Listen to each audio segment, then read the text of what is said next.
Live, we're recording. Gotta pull up my notes because I never know what I'm supposed to say next. Welcome, Welcome.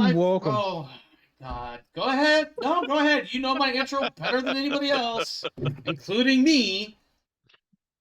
I'm done. No, that's Good it. luck. That's it. That's all you wanted to do? Are you sure? Oh yeah. Uh-huh. Yeah, derail things already, huh? Yeah, that's okay. No, anybody else? Let's not let anybody think that I was not a team player. Anybody else want to interject with anything silly or ridiculous? No? Okay, Can I good. reserve the right to interject No, later? absolutely not. There is no right resolution reserving reservations at Tiffany's. No. Welcome, my friends, and welcome back to the Krieg Dominion. I have no idea what's going on anymore. Chaos. The four gods of chaos have erupted from the eye of terror. I had to think what the damn thing was called. And in a cicatrix maledictum sort of way, have taken over this stream as well. So welcome Zeech, welcome Korn, welcome Nurgle, and welcome oh god, Slanesh. There, hey, I got all four of them on the first try, more or less. It was a little rough. I could probably rehearse that and do that better, but we're already here. This is Rogue Trader Warhammer 40K Tithes of Acheron, episode 17 of Segmentum First into the Maw. And with me, of course, are my, let's see, 1, 2, 3 awesome players and one annoying one. I'll let you figure out who's who. Let's take a moment and check in with everybody and see what's new and exciting over the last week or so since we last saw them. And then we'll figure out how we're going to get these four demons of chaos back into the warp where they freaking belong. Rev, what's new and exciting for you, and which of the four chaos demons would you most identify with? And remember, as you answer, other people will not be able to choose that same one. I know. So go ahead and take Nurgle and get it over with. Well, can I mean, if we're gonna get deep cut lore here, I mean, like, technically, isn't the Emperor becoming a Hey, whoa, potential whoa! entity of You chaos? watch your heretic mouth.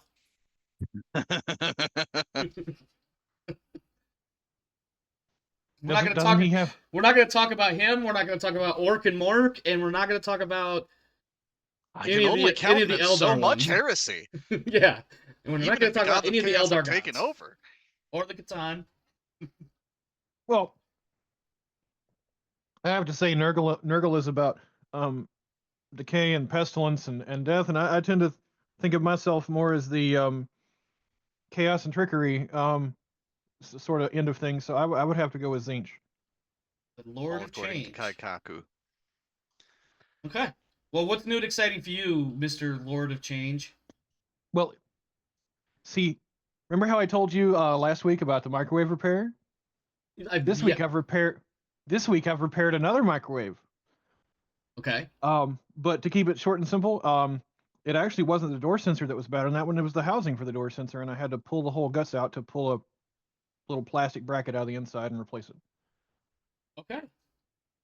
Little concerned working right next to a. I mean, I didn't have it plugged in. I'm not an idiot, even if I am silly at times. Silly is a word, but please continue. Yeah, a little bit disconcerting right next to a giant capacitor the size of my fist, and another object of which I assume probably emits some form of radiation. Yes, well, as we discussed last week, all things emit some form of radiation, but I digress. All right, Darius. Yeah, he's got a fever of 103. No wonder he's loopy. Darius, what's new and exciting for you, and which of the three remaining gods of chaos are you? Well, if you look at all the characters I have ever played, Korn. I am it's closest. Fucking Korn. No, but I'm sorry. Don't listen to me. I am closest to Nurgle. Okay. Okay, no, that's fair. Actually, I had to think about that connection. It's a little bit tenuous, a little nebulous, but it's there. Yes, the god of death. Well, you've also seen maybe 5% of the games that I played. That's probably true. But it took a moment because I had to remember Shinigami, which is the Japanese death god of swords.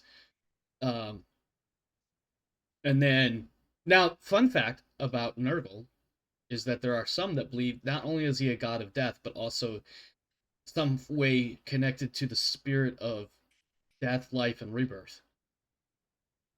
Actually, he just has the god of life and rebirth in his basement.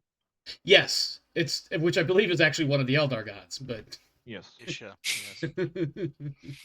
but we Anyway, yeah, we're not going to talk about them. so as far as things new in my life, well, last night and yesterday, I was busy instead of sleeping, resetting my computer from scratch. That sounds like no fun at all. Unless Yeah, you're into that thing. kernel error. I don't know what that means, but I feel like that's data related. It means that exactly. the operating system itself was corrupted. Ew. Yeah. Ew. It's not a good time. Ew. Nope. That gets all the E's and W's to spell the word ew. Yep. Ew. Well, judging by the But fact that you're here everything's now. back up. Yeah, there we go. Including, I believe, is that Persephone with the glowing eyeballs staring at us from behind you? Yes, that is Persephone. That was amazing. She looked up in just the right moment. Warner, there are 2 Chaos Gods remaining. Which one are you, and what's new and exciting for you? And Alturios, Well, I'm sorry that you just ended up being the last one, so you'll end up being one of the 2 remaining. Yeah. With no choice Rev in the took matter. the one that I probably would have picked if I had to pick. But between the last 2, I'm probably more like Khorne than I am like Slaanesh. Oh, come on. I Because feel like occasionally, Good. applying brute force is the best solution. And so it's not my default, but sometimes percussive maintenance is called for. Percussive maintenance. What a wonderful term. So, blood for the blood god, skulls for the skull throne. Yes. Now, I will point out that in a Reinhardt certainly. Yeah, Reinhardt certainly is for the blood, especially if it's orcish. I will say that in a somewhat less than linear sort of way, the letting of blood is its own pleasure. And that is just my nifty way of having a transition to our final Chaos God, Slaanesh. She who thirsts, or he who thirsts, depending on how you want to perceive things, or they that thirst, because that might actually be more accurate, really. Alturios, other than being the prince that was not promised, what is new and exciting for you? Well, I am playing Morrowind, and I'm making a bunch of elves' lives very miserable, so. That seems appropriate for one who is born from, despair and pleasure and pain. The excess of space elves? Yeah. Oh, wow. It was almost as if Slaanesh was the role he was born to perform. Morrowind. Yes, I'm torturing elves. Ironic. Don't on ask so what many he's levels. doing with those pneumatic pistons. I don't. Nope. Nope. Nope. No, sir. Will not ask. No, not the heart of Lorcan. All right. Previously Toasters! on Tithes of Acheron, upon arrival at the Mogoros system and conducting the obligatory full scan of said system, little of note was initially seen until a closer review of Mogoros Prime revealed not only orcs on the planet, but also a strange crystalline structure on the surface. Heading down to the planet, the explorers encountered a war party of aforementioned orcs and defeated them handedly, despite some GM attempts to murderize people. And then went on the mind-bending excursion of exploring the crystalline structure, wherein they found a Psyker-sort holographic record of the history of the local star system and the race of aliens that lived there once upon a time. And in that history, the record showed the arrival of the much sought-after Righteous Path and subsequent crash into the Shard Halo at the edges of the system. And that is where the explorers are now, close enough to start considering how best to approach the asteroid upon which the broken and battered form of the treasure vessel now lies. You know what? I wrote lays, and I'm wondering if grammatically I should have said lies. I don't even know. Really quick, I just wanted to show this really awesome image that I put together for the players tonight. We have, of course, the Righteous Path crash landed on a semi-asteroidal surface, and I managed to put it all right here for them to peruse. At any rate, let's play this game and try not to lose our shit. I want that button. And I want my notes back up. Now, is this on an asteroid or you said? Yes, it's an asteroid, but it's a fairly large asteroid. Let me get into my Mhm. notes and let's see. It's bigger. Are we talking about half standard gravity? I Ten- don't think I actually put any notes in for gravity, but let's just say it's not full gravity, but it's low gravity, but not zero gravity. I don't know if I put notes in for that. I'll be honest. It is reduced gravity. Yes, it is Like absolutely. reduced calorie food. Yes, you It know, doesn't really want you to know how much the reduction is.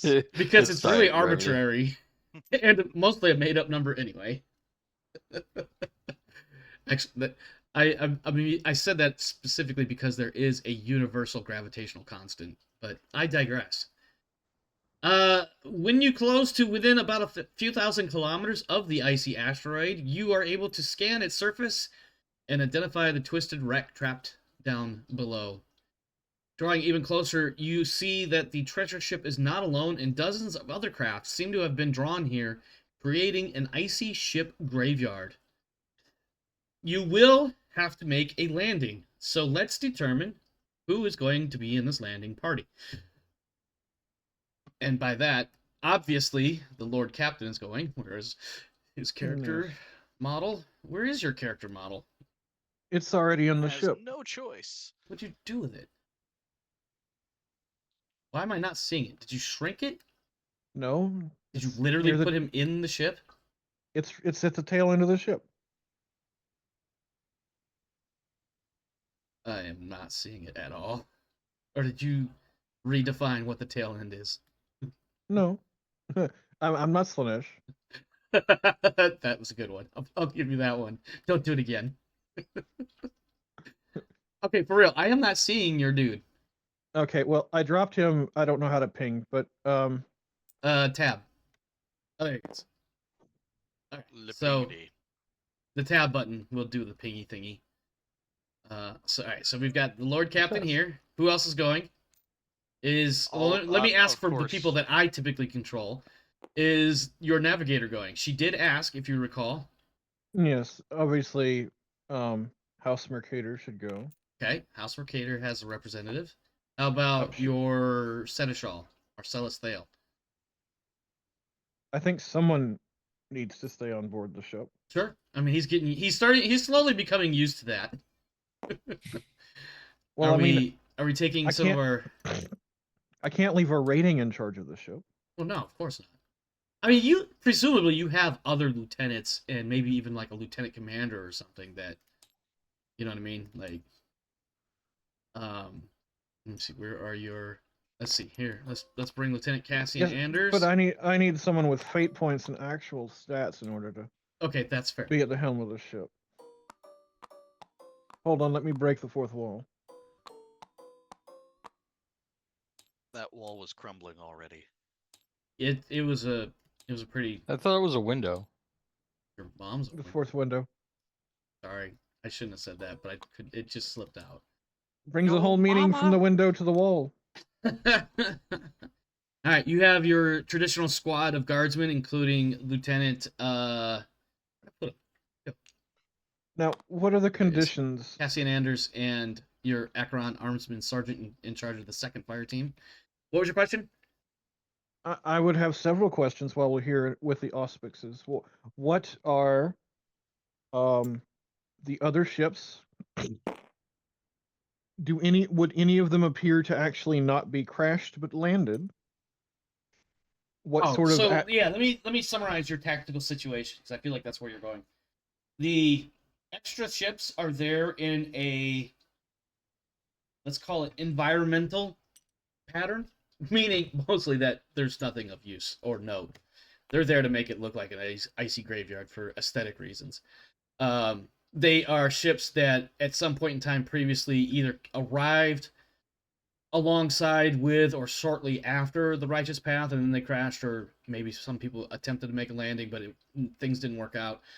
There might be one that crashed or actually landed, and then something happened inside. Other treasure hunters that never left. right? dubious reasons.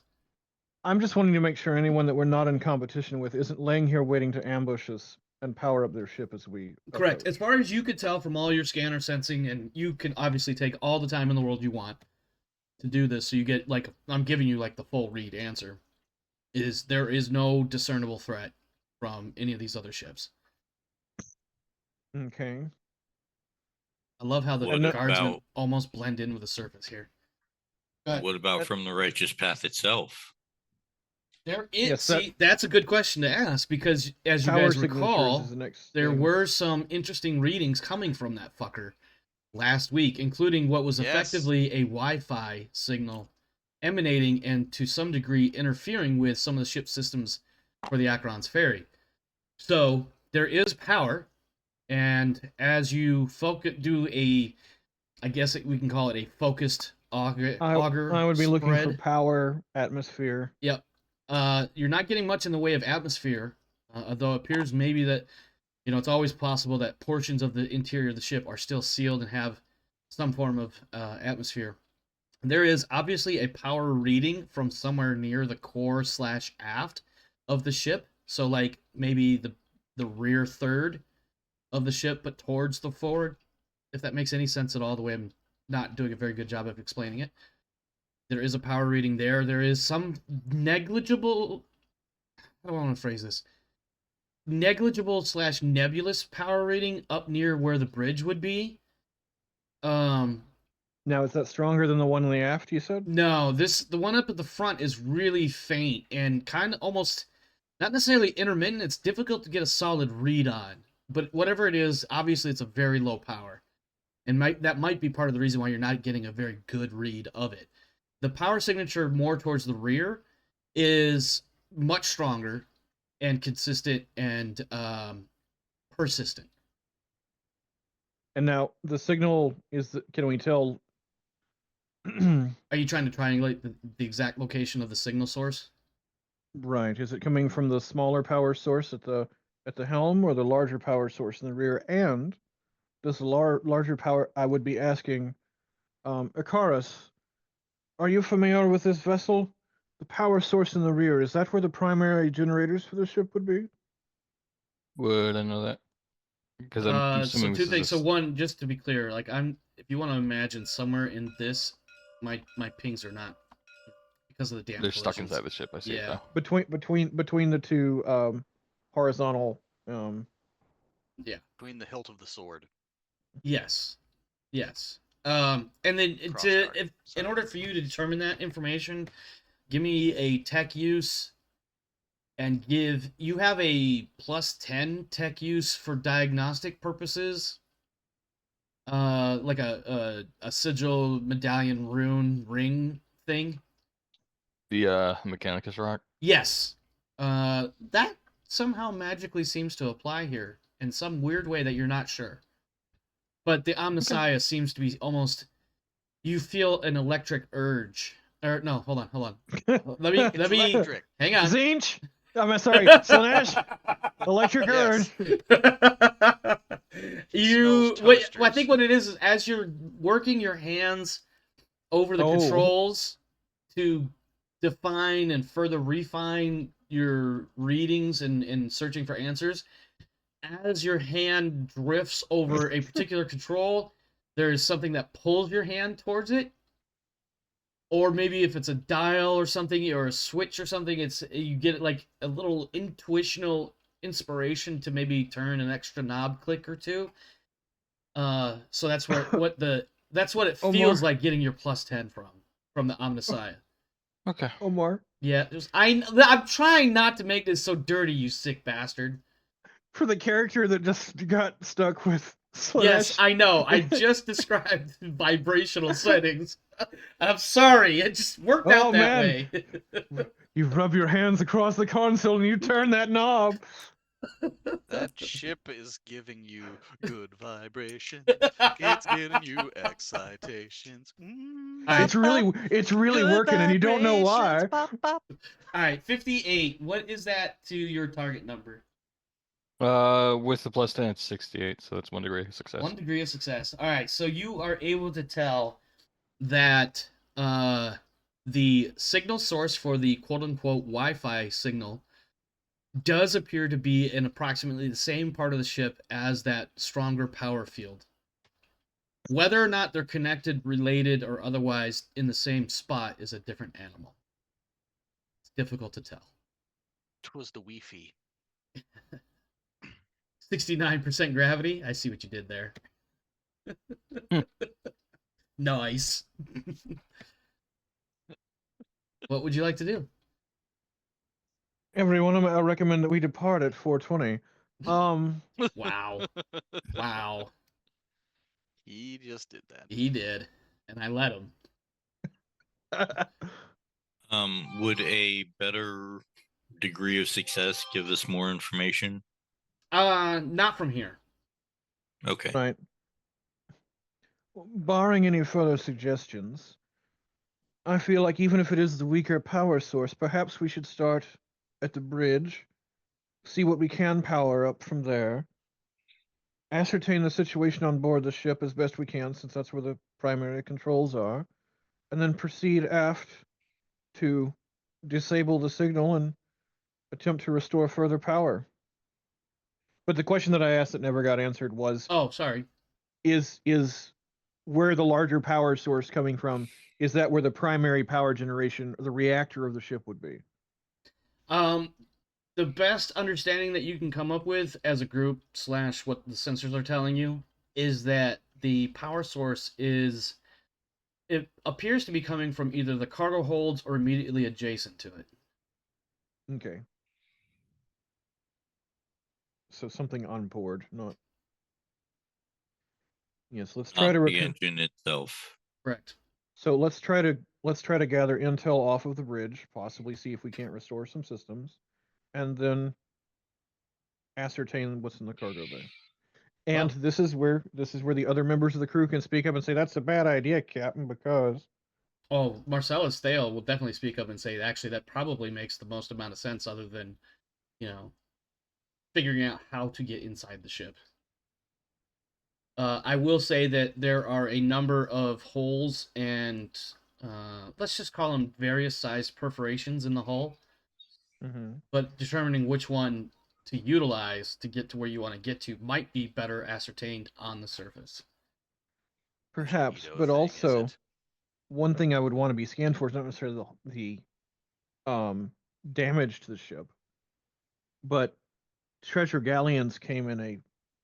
That should be something that we have in our databases. That should be something that should be in records, and it also should be relatively obvious from our scans potentially where one is to board this if one was to say, because all the shuttle bays are not going to be in the rear. There's going to be Yeah, there'll be some on the sides, top, docking whatever. ports and Yeah. Shuttle bays for command staff. Ooh, let's Especially on a see. ship You know as what? large Here's as what I'll Galleon. do. First I'm gonna have Thale. Well, you know what? Let's actually hold off on that. Make me as a group somewhere, someone. What's the skill I'm looking for? Let's see. Scholastic lore, Imperium, Navy, something along those lines. But this is not going to be a common lore. And the reason for that is one, Imperial Navy is a common lore. Yep. right? But Scholastic lore is more of a, unless I'm misunderstanding things, Scholastic lore is more of a higher level of knowledge, in a way. Imperial Navy Is- doesn't come in Scholastic lore. Yes. believe. Okay. So no. In that case, what I'll do is common lore, Imperial Navy, at a -10. Okay. And part of the reason for that -10 Or- is the fact that this ship is, or the time in which this ship went down was over 2,000 years ago. So not always is information kept on board for something so old.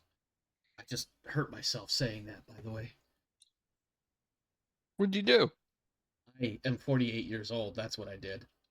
I made an aged reference to how old things. Stop getting old.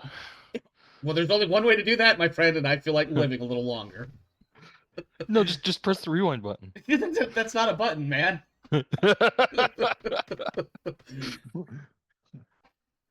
What is this? It's slightly curved black object do? No, we're not touching that.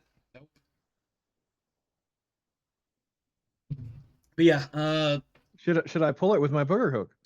so Common Law Imperial Navy, or even Common Law Imperium, Navy minus have- 10, Imperium minus 20.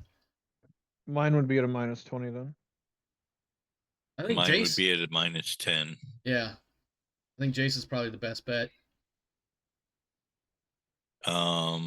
There's no reason we both can't be pouring over the I outlaw specters. also have.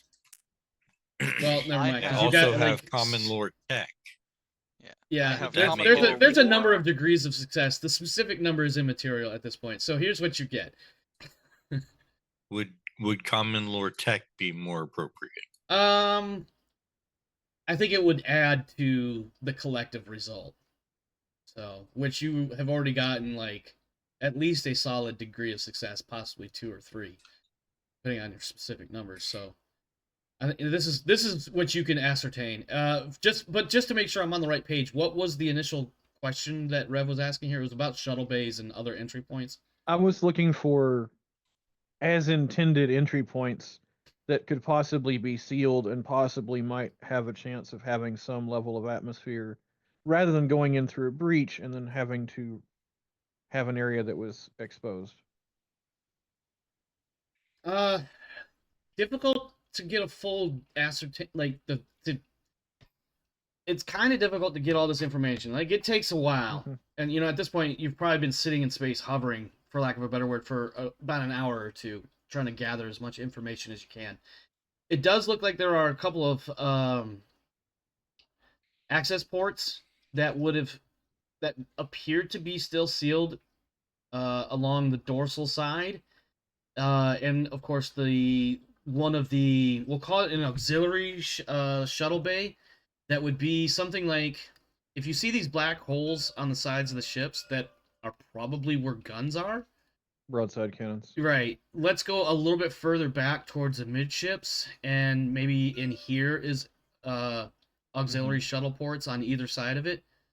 The problem that you're also wondering is, while they may be closed and sealed, is whether or not you can actually open them either remotely or if on site.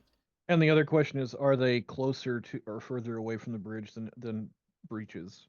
I'm not sure. I'm looking at this model, and I'm just going to kind of have to make something of an educated guess. I feel like this bridge, based on this model, is probably in line with here. It's like roughly where my hand is. So let me clarify. You said there was one signal coming from the bridge and one signal coming from the cargo bay. Yes, correct. Roughly about where your hand was. So, like, you've got this faint signal up around the bridge, and then the one a little bit further back. You've got, like, the steeple right in the middle of this mid-rear section. Let's just assume somewhere underneath it. Not quite all the way to the bottom, but towards the bottom. Because I imagine if you look at it from the bottom, there's going to be, like, shuttle bays, and then above that is where the cargo gets stored. Is what I'm going to go with. Obviously, we don't have full-on deck plans or anything, and that would be too much for these ships because they're massive. 40K ships are just fucking utterly massive. I was gonna say, last time we had to get on board a ship and Deathwatch, our DM literally hand drew a ship, and jigsawed it up into, like, this is the engines, this is the reactor, this is like, oh, there's much more than that. He's like, shut up. There's a lot more than that. I mean, using the primary systems that I've thought about how to do a deck plan, and here's what you get. You get all of the common things that every ship needs, and then you have all of the special things that your ship would definitely have, and then you have every fucking thing else you could ever possibly think of that you don't actually need to put on the map unless it's relevant to the plot. They're flying cities, so yes. Like, I don't expect you to. Yes, exactly. So, but yeah, so you've got that central steeple in the rear section. So the cargo hold is, probably about a little more than halfway down, and directly beneath that. This reference may be lost, but I was thinking about how the underdecks crew live, and I was gonna say it's the line in space. Unfortunately, I don't know that. I'm assuming you mean the lower decks from Star Trek? No. It's a super project Saudi Arabia is building that's kind of scarily dystopian. But the Square City. Got it. No, the Straight City. Whatever. Gotcha. Hey, Rev, I have bad news for you. Uh-oh. Yeah. Omar was correct. Uh-oh. About The skill to use. Scholastic lore archaic. An understanding of the Imperium's dark past, its proscribed eras, and how the millennia have changed the face of mankind. oh no, Damn. I I wasn't feel like arguing. vindication, but also like, I'm sorry, Rev. I wasn't arguing that there wasn't a scholastic lore that was relevant. I was just simply saying that naval lore was not Now, scholastic. yeah. That's Also, for true. some reason, Warner, I don't know if it's me or if it's you, you when you were reading that last little bit, you came in a little bit quieter than usual. No. I don't know if it's me or you. Maybe it was my using of the radio voice. Could be.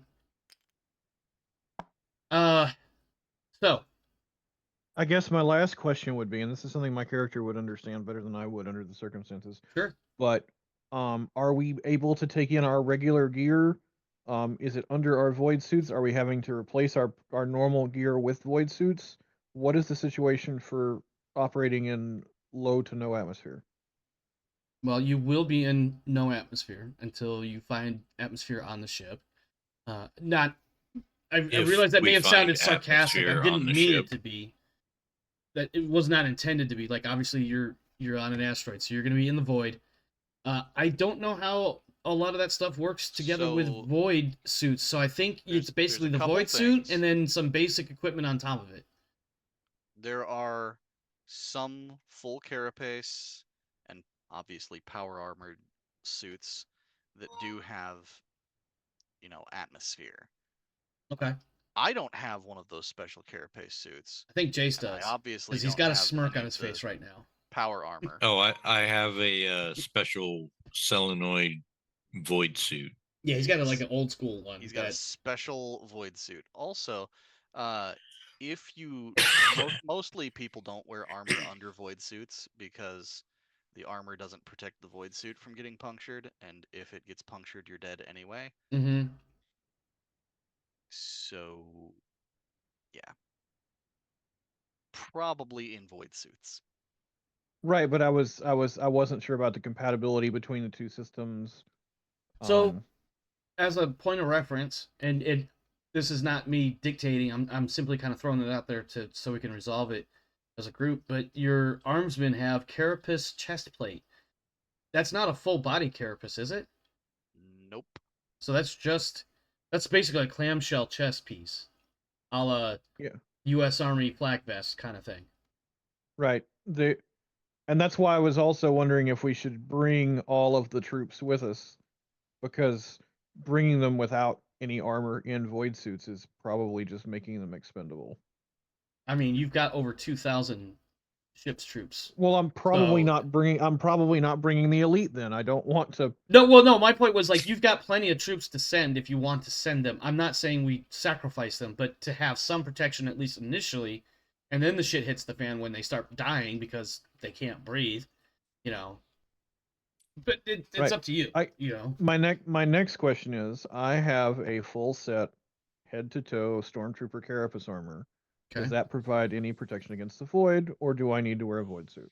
I believe it does. I'm gonna go with Warner's answer I to think that. there's an armor modification that if you had, it would, but I'm not sure it does. I'm off not the aware top. of that.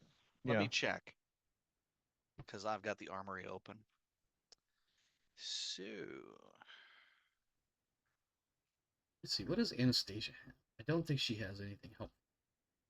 Probably what I would want to do is leave the guard in either a second. I don't know how many shuttles we have, but in either on the ship to come in as reinforcements once we have a section of the ship pressurized. If we can do that. If we cannot, I think it would be. I mean, there's plenty of like physically speaking, there's nothing stopping you from doing that. This asteroid is probably, just to give you some sort of scale, the asteroid's probably a couple of kilometers across. So you've probably got some really low gravity, like 15 to 25% gravity, which actually is closer to what the moon is now I think about it. I'm a It's little probably less than that. confused.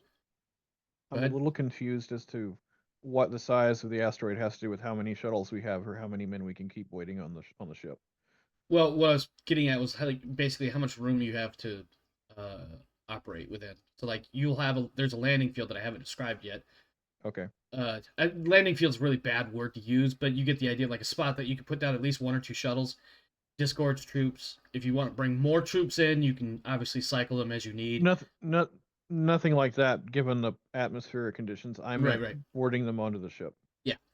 So like the logistics involved of getting people onto the ship is entirely doable. It's just a matter of, once you get all of that stuff set up. Does not look like it's a default part of the Stormtrooper or Enforcer carapace. Okay, so what I'm hearing is And right now. what is this part, and where is it in the book? Because I haven't seen anything That's quite like that. what I was looking for it. I'm not seeing it in the core rule book, so. So what I'm getting right now is Jace is the only one with a full void suit with armor. Everybody else has to wear void suits. His Right. is special. His is special. I mean, yes, everybody has a void suit, I do have a spare void suit. but that's a standard void suit, though, isn't it? Right. We all have. It's still a void suit. Yeah. Well, I mean, still a void there's suit. there's enough void suits on the ship for everybody that would need one for story reasons, or not, as the story may need. If you want to have a whole bunch of crew get sucked off into space without. Wow, that almost came out horribly wrong. Slanesh? Is that you? Wasn't gonna say it. So yeah, we definitely have void suits. The question is whether or not anybody has armor. So let's hope there's no orcs waiting for you, or other things. Shall we proceed to the surface? Did one of you have a field? I have a Archaeotech blur shield. Yes. I have a Oh, I thought you went for the force field. Me? No, Yeah. I went for the blur shield first. That's a good one. The force shield is also on my list, but I don't have it yet. The Archaeotech blur field or whatever do? What's its special thing? Makes him makes it harder to hit me. Ah. Okay. So the closest you're going to be able to land is about 300 meters away in a clearing between the twisted wrecks of other ships. Have we set down and have we stepped out of our shuttles yet, or are we still debating some things? Well, as on the approach, Uh-huh. I'm still looking to see if one of the docking or standard entrances would be better, or if one of the breaches is closer to our target area. And I can make any kind of check you want on that. Give me a second. So you can do a bit of a flyover, but you don't get a very good view of all of the things, and because of the nature of the asteroids and other ships, it's kind of hard to get in and get a really good shot. But there is a large, in fact, it could be better described as a mighty rent about halfway down the hull, where the ship has almost broken into two. So probably about here-ish. It's almost snapped in half. And I'm going to go with this side is where the hole is. Yeah, I was mixing my RPG settings. It's in Dark Heresy. What's that? Oh, that modifier? Or mod thing? Yes, it's an armor upgrade in Dark Heresy. Is it in compliance with the Imperium? Yep. I don't see a reason why we can't. Armor, carapace armor, mesh armor, and power armor can survive in vacuum and other environments for 6 hours without suffering adverse effects. I don't see why we can't port that over if you can give me like an image of the stat block and paragraph. At your leisure. You don't have to do it right now, obviously. I actually don't know if I have the rule book. I'm using the 40K RPG Tools site to gotcha. see where it was, because I swore I remembered something. Yeah. Okay. But it doesn't have rarity or anything like that in it. Gotcha. Okay. Getting back to Rev. So there is a rent. It is fucking huge. It, in fact, it looks like you could almost fly the shuttle inside of it, except for the fact that inside is going to be various decks and other things that would make that a very sketchy prospect. As far as trying to get any of the other bay doors to open and stuff, you're not getting any. So in air traffic control and navigation, there's radios that communicate with each other to help the pilots and traffic control people guide aircraft around as needed. And I feel like in a lot of sci-fi that there would be similar communication arrays to do that sort of thing. So like as a shuttle approaches a ship like this, there would be some sort of communication between the shuttle and the hangar bays so that they would open up and close at the appropriate times. Right now, you're not getting any of that. This ship is dead. Obviously. So with the doors, with all the bays and everything being sealed up, the only way to open them would be to literally open them manually. Sounds like the breach. Sounds like the breach is our best option. Yeah. So that clearing or landing area would be, roughly 300 meters off this way. We could definitely ram through the doors. Let's do it. Just send the tech priest in with an omniscience axe. He'll get in there. I'm packing my armor in my backpack and wearing a void suit. Okay. So we have our player-ish characters. We are leaving these guys behind for now, though. Mm-hmm. On the shuttles? On the shuttle, ready to go. Okay. Mm-hmm. So that means these guys are going to scooch up. All right. Let's see. All around you, the wrecks of ancient vessels thrust up toward the void from the lifeless frozen rock, their broken forms creating valleys and hills of scrap, throwing harsh and jagged shadows across the landscape. From your vantage point, you can just see the corroded prow of an Imperial vessel looming over the piles of junk about 300 meters away. Path leads out of the clearing and down a narrow avenue toward the vessel. There's more to read, but I'm going to wait to see how you guys respond first. I'm not sure how to respond to that. I thought we were landing by the breach and disgorging, but Oh, you wanted to This land sounds- at the breach, as close as safely possible. which would be about 300 meters away, for story reasons. I'm being a Okay. smartass. I'm being a smartass. I think you can manage one shuttle at a time, somewhere roughly this far away. And obviously, we're not to scale here because you guys are not that fucking big. But Nope. you would be significantly smaller. But I think from this point, you could definitely get into where the that hole in the side of the ship is. Let me see what I got for my notes here. You can enter the ship from this massive hull breach. Obviously, the lower decks are a mess of twisted corridors and ruptured bulkheads. It is dark, oppressive, and obviously utterly silent because there is no sound in space. Once you enter this ship, you have effectively two directions to go. Now, when I wrote that particular set of notes, I didn't account for the fact that the bridge would actually be much more towards the rear than it was to the front. So, a little bit of ad hoc adjustment on the fly. Entering the ship, the players have basically two directions to choose in which to go. Towards the bridge, so basically aft and up, or towards the aft of the ship where the treasure bays are bound to be. So, oops, damn it. I inadvertently typed on my Word document. Oh. I think we had agreed upon the bridge Yes. Yep. as the best course of action. Okay, so let me go ahead and do this. That would put you guys about there. And then I am taking point. All right. I'll bring up the rear guard then. Why are you flipping his character upside down? Why is it? if it's interacting with the other not really collision, because that ship doesn't seem to have a collision box. Maybe it Really? does. Maybe it does.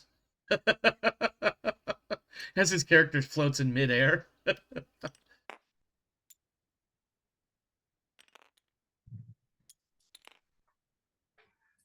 All right, what? Anyway, That's fine. So let's see. Entering the ship, you have two directions to go: towards the bridge or towards the cargo. You guys want to go to the bridge. Yep. Again, it's like it kind of repeats itself if you want to think about it that way. Like it's just messed up decks and corrosion and dust and debris. Every now and again, there's the remains of a dead body that obviously some dead bodies are only going to corrode and decompose so much inside an atmosphere, or excuse me, inside the lack of the Inside the atmosphere. vacuum. Yeah, so inside the vacuum. Yes, sorry. But I need a. Hold on. Do they appear to be wearing the uniforms I'm of getting the there. crew? I'm getting there. It's actually some of the uniforms, insignia, and whatnot is difficult to tell because of the varying states of decay, detritus, etc. In a vacuum. Yes, I'm aware of the vacuum, and yes, the vacuum eliminates a lot of that decay, but there's still like dust buildup and shit. Give me awareness, or excuse me, what is it? Awareness is it perception's the attribute. Oh Jesus Christ, I can't think right now. Awareness is the skill. That's what I wanted to say. Yeah. So give me awareness from everybody, I guess. Well, whoever wants to roll it. We don't need everybody rolling. I have trained in awareness. Someone might not, I suppose. I am I do as well, Does and anybody mine not is have a trained in awareness? 46. You know what? Actually, here's what I'll do. Icarus, Huh. give me an awareness roll as you guys are making your way through this dusty tomb of a ship. See if the dust bunnies are going to eat you. I'm gonna spend a fate point and redo that. Okay. That's even better. Okay. That's even worse. Amazing. Okay. You kick something, and despite your tech priest extra limbs and body parts and whatnot, you fall over and disturb a big cloud of dust and shit, and it takes a hot minute for it to finally settle down and dissipate again. But in the process, you have managed to realize that you tripped yourself over what looks like another explorator who has been here for quite some time and is definitely dead. Is there And anything as you come out of salvageable the off of him? dust cloud, I'm sorry, Darius? as you come out of the dust cloud, you see me just staring at you, You're laughing at him, I'm sure. What were you saying? trying not to laugh. Yeah. Is there anything salvageable off of him? 'Cause he probably also Yes. has cybernetics and stuff. Yeah. Take another roll for me, will you? Tech use, awareness, something along those lines. Those are tech use.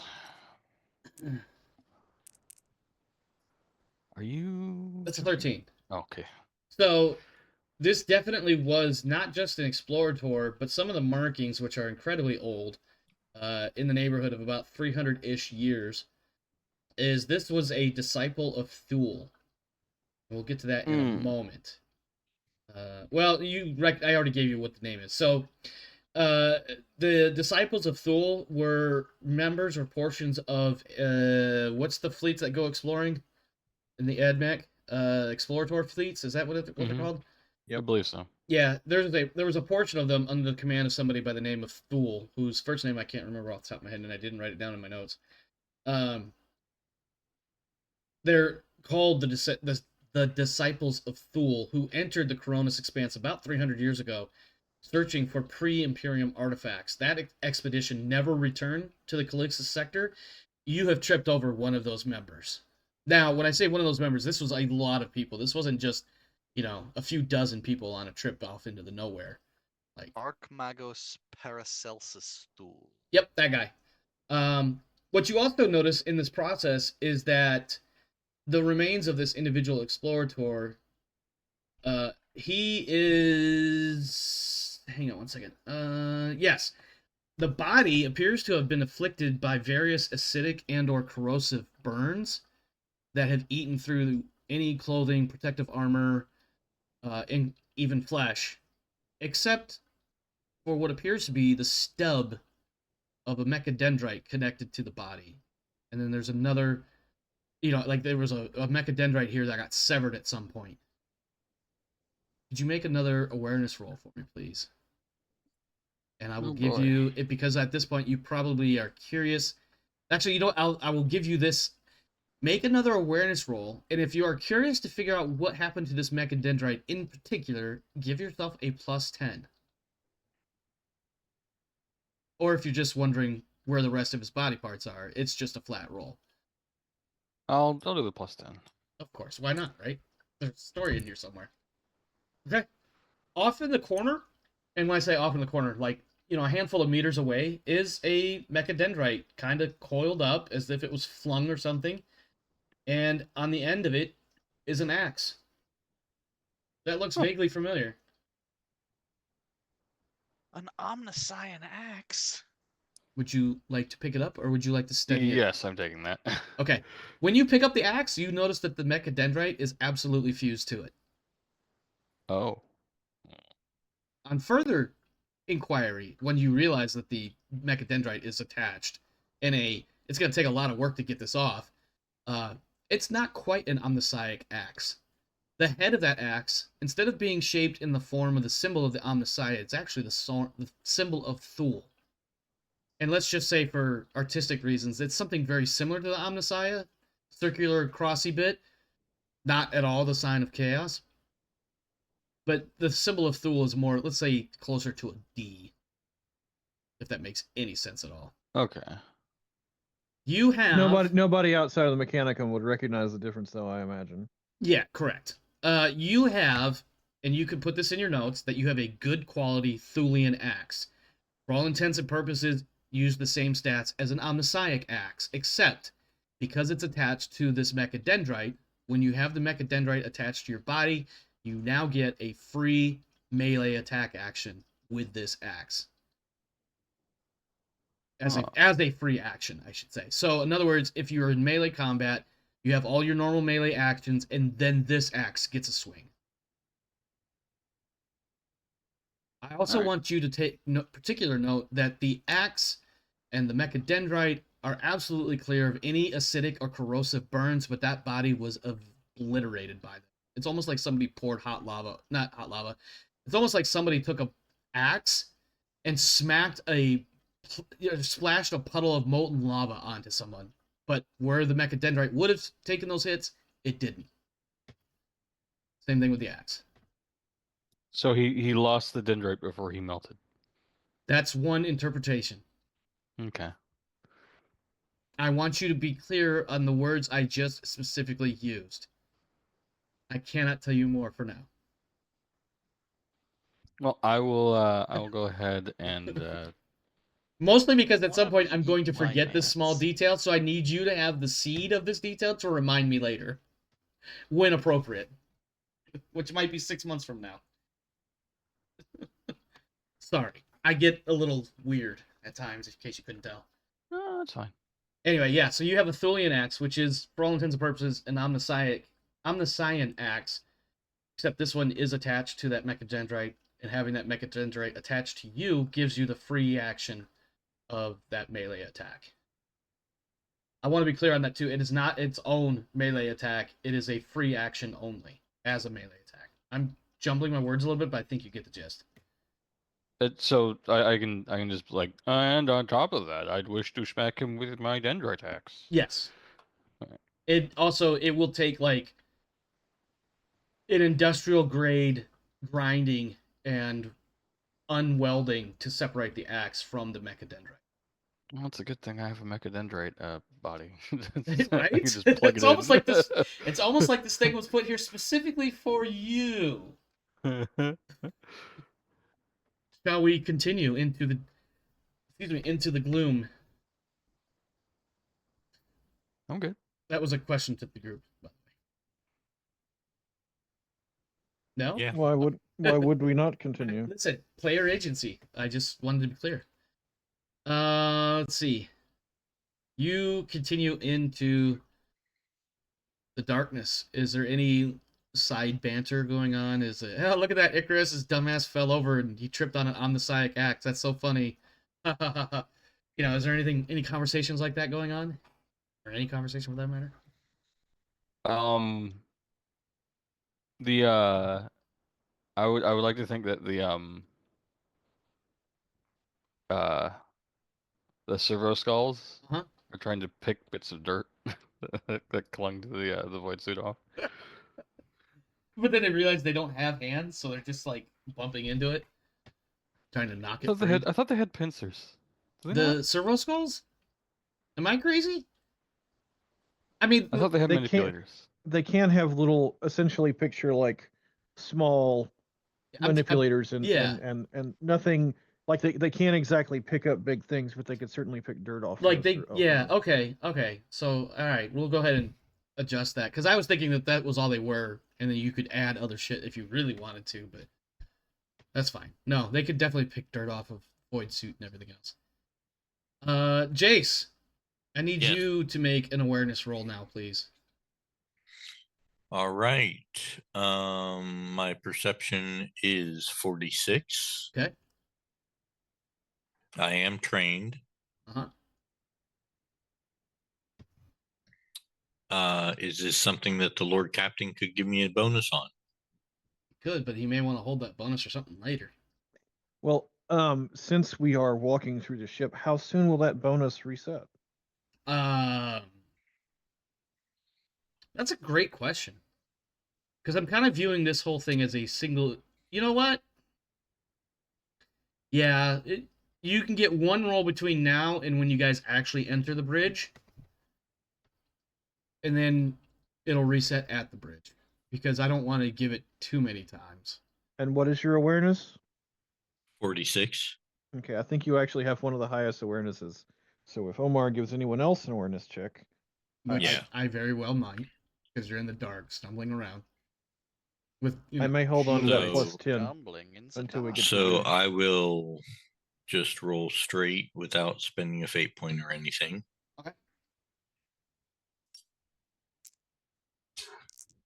Hey man, last time one of us fell over, we got a Ooh. free axe. So go ahead and fail that roll. I love how, get I another love free that. axe. This is, as I'm sitting there like, ah, fuck it. I guess Darius is gonna, or Jace is gonna trip over something too. It's fucking Altarius is like, hey, last time we failed an awareness test, I tripped over and got an axe out of it, so maybe you'll get something too.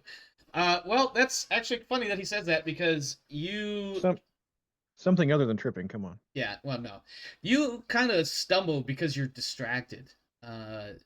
As you're making your way through this next series of catwalks and whatnot, there is what appears to be a leather belt kind of draped over a railing as if somebody had flung it there and that's just where it fell. Some of that leather is quite a bit decayed, as if maybe sunlight had hit it for a while and just really kind of cooked it. But that wasn't so much the belt that had caught your eye, but the gleam of some light bouncing off of the belt buckle. Would you like to make Okay. a deeper investigation and get an awareness plus 10? Yes.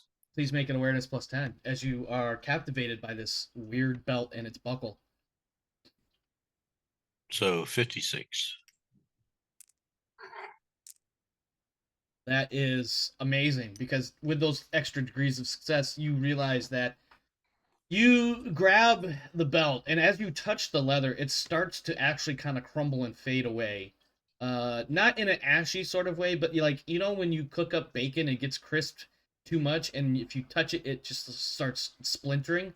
That's kind of what Yep. happens to this leather. But it This ends is up why with. he asked us about the Chaos Gods at the beginning. I'm sorry? Nurgle is eating his leather. Yeah. Yep. Well, you know, it's a good source of fiber or something, I heard. Not really. Actually, it might be, but I'm not going to get into all that.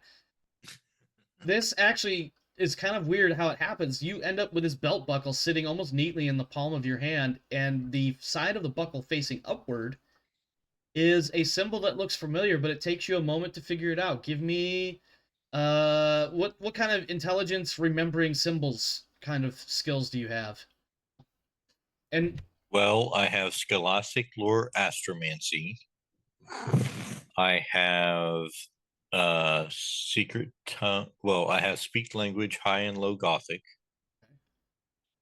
I have Forbidden Lore Xenos. do you have any skills related to noble houses? and recognizing them. Pure nobility. Give me intelligence plus 10. Okay. So 53.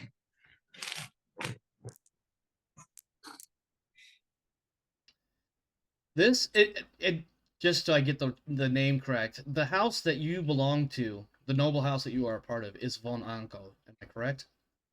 Von Uncle. Yeah. This is a symbol of that house.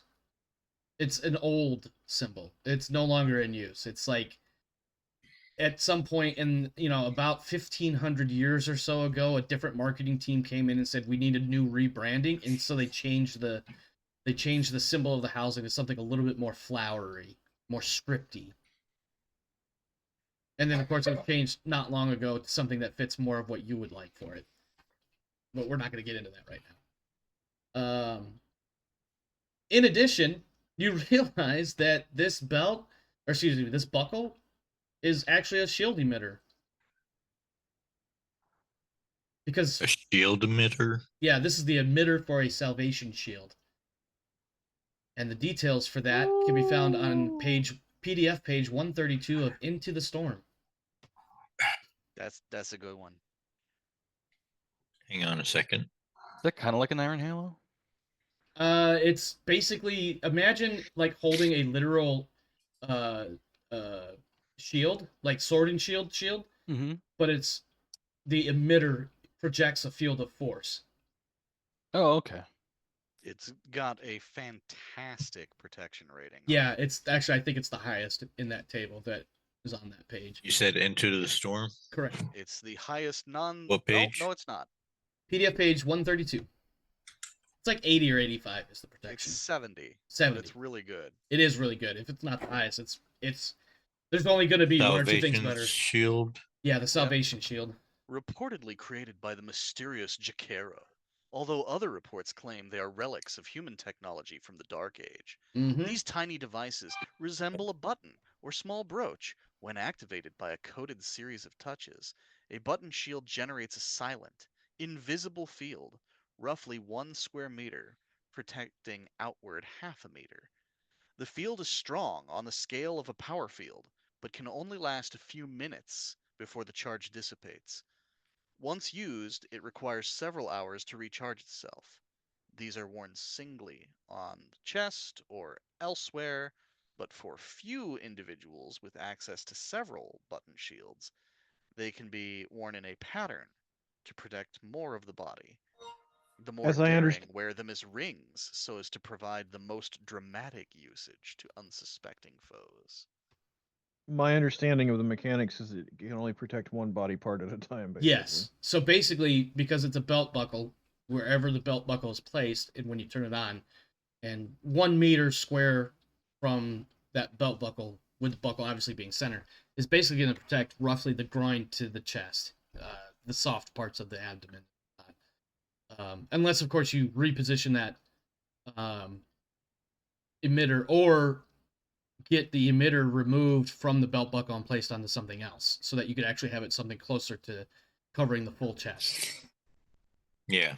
But that's something that either way, you still have something that's incredibly wonderful to help protect you from, inevitable death. Great-grandpappy really wanted to protect his family jewels. Yeah, listen, any man that doesn't take this for that right now, at the very least, is like, wow, thank you so much.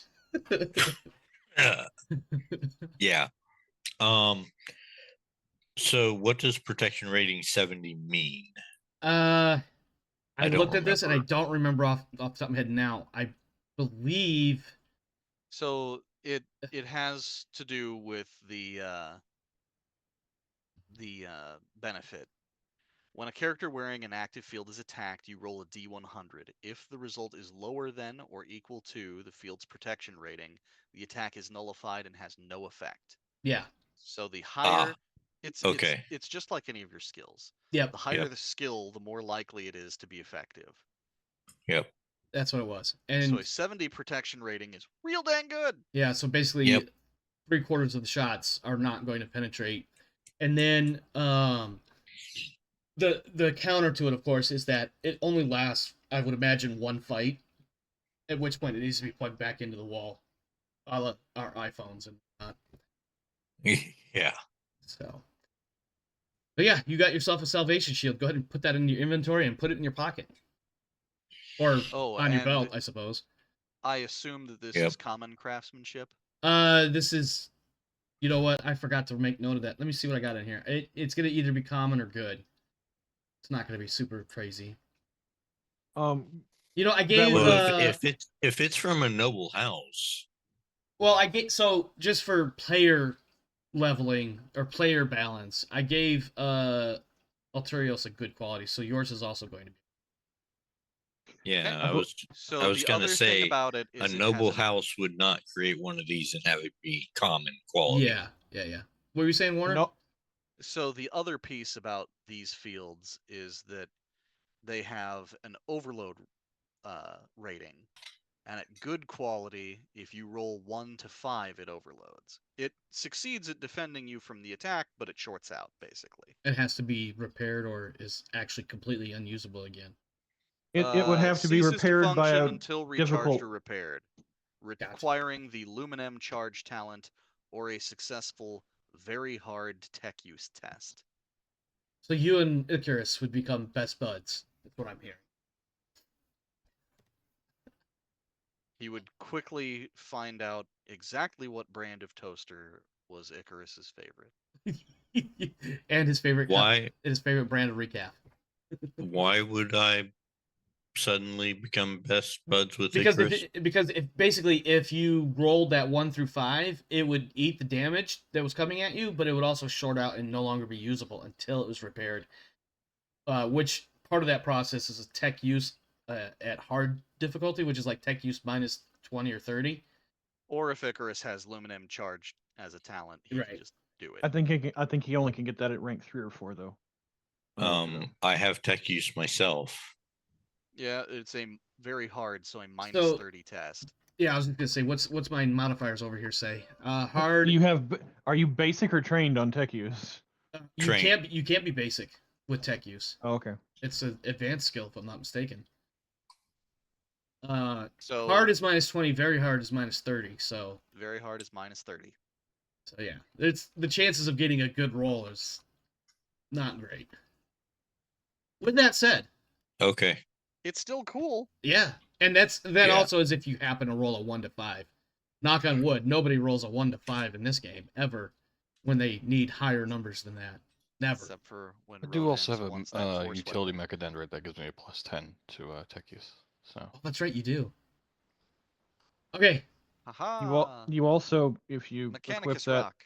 if you equip that Omnis or if you equip that Thulian axe, I think it has a built-in Omni tool to give you another +10 to your tech use. Well, he has an Omniax already that. No, never mind. I stand corrected. Never mind. it's just the normal power axe. Yeah. Sad. Yeah.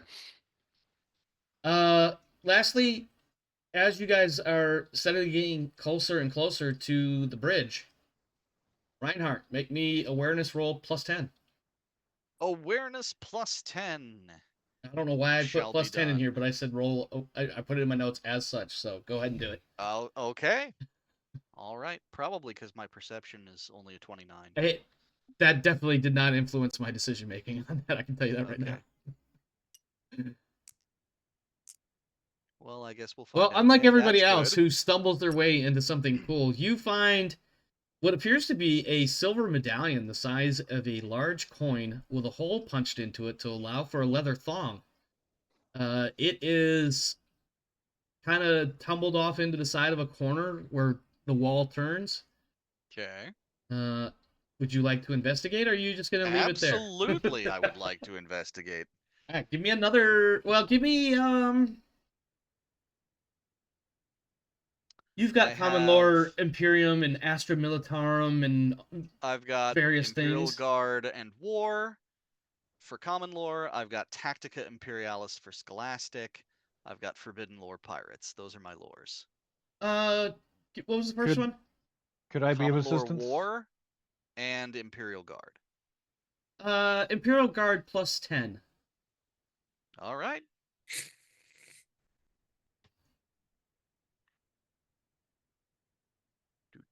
Do. Which I think should be something like 41. okay.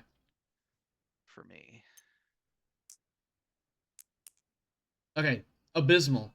You No. recognize that whether or not you fate that, which you do get a read right away, is that that symbol is an Imperial Guard regiment symbol, like a unit All right. crest.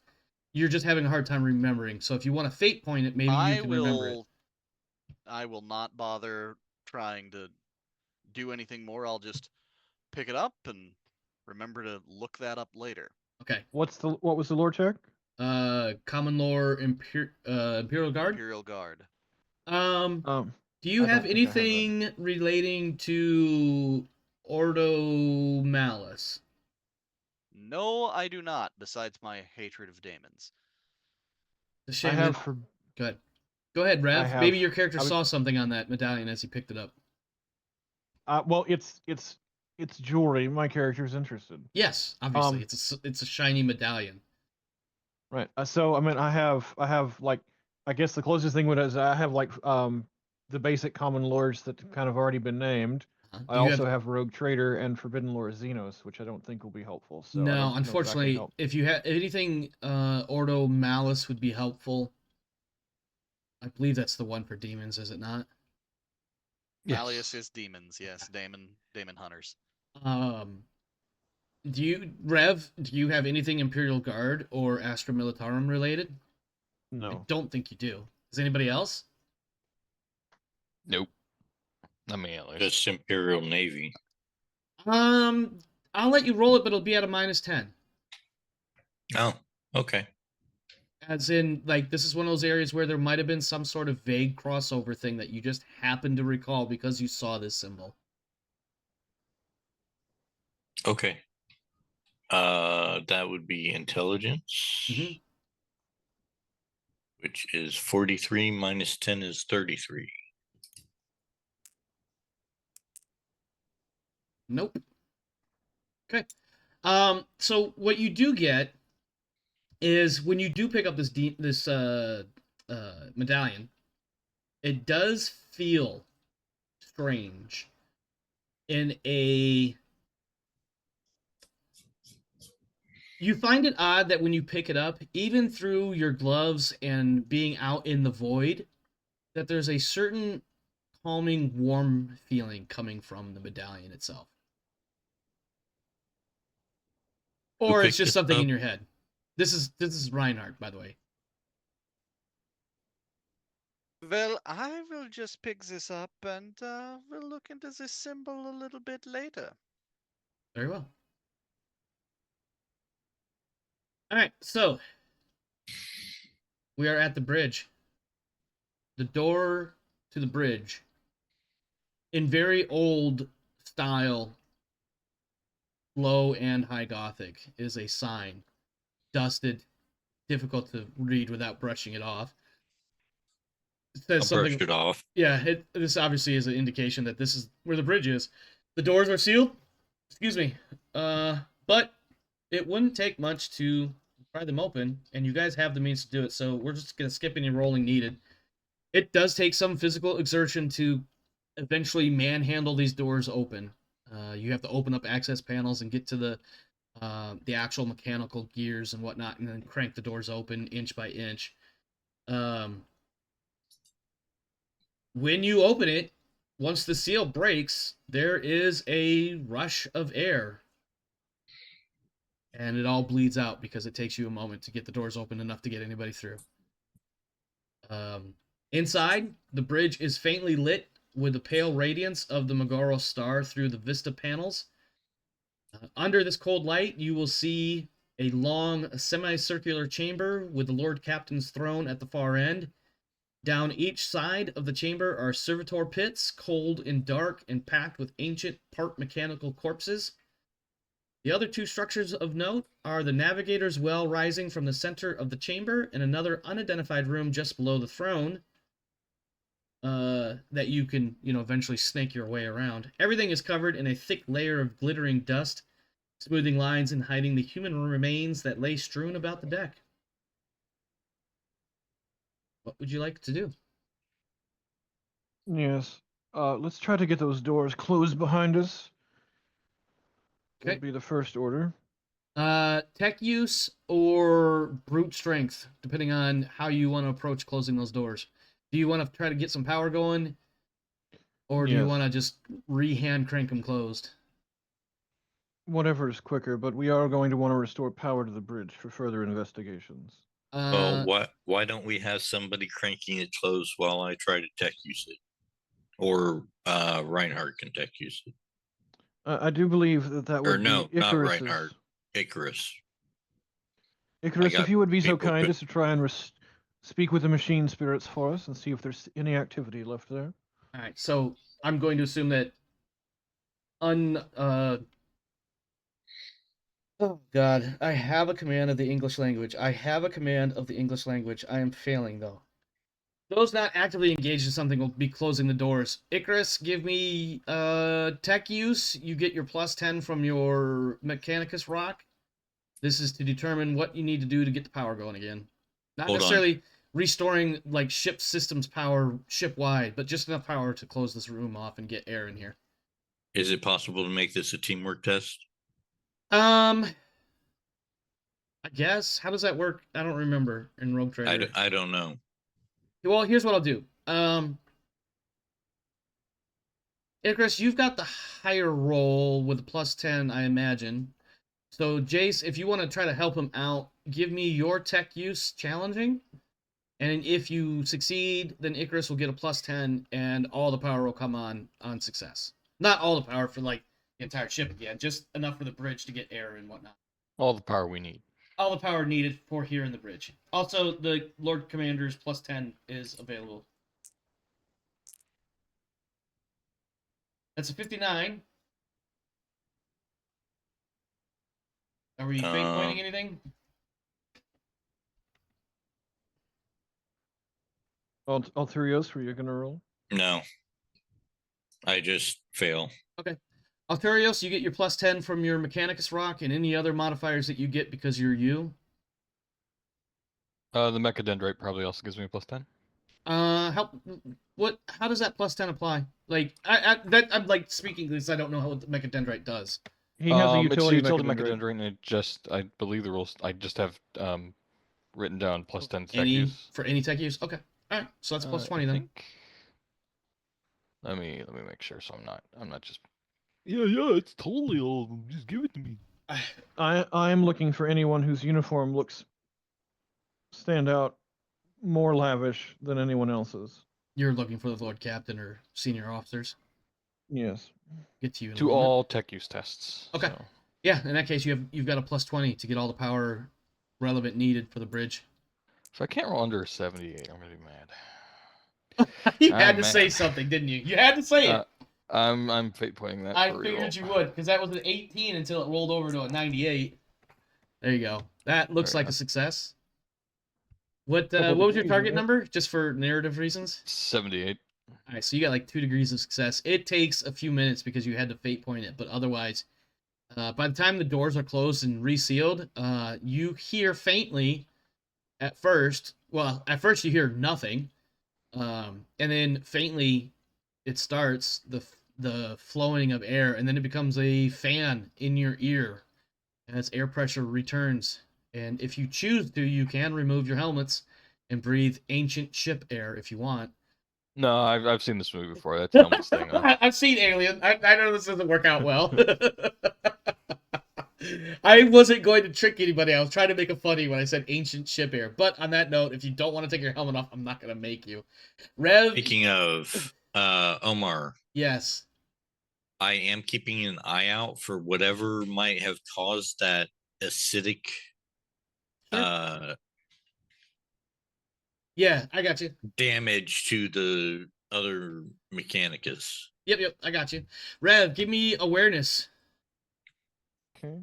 Challenging. There's plenty of dust in here that you have to kind of muck about with. That looks like you didn't get it. Let me double check my stats here. So my base awareness is I've got a couple things that might bonus it. My base perception is 36. I do have trained awareness, but that's not gonna I thought I had something that gave me a bonus to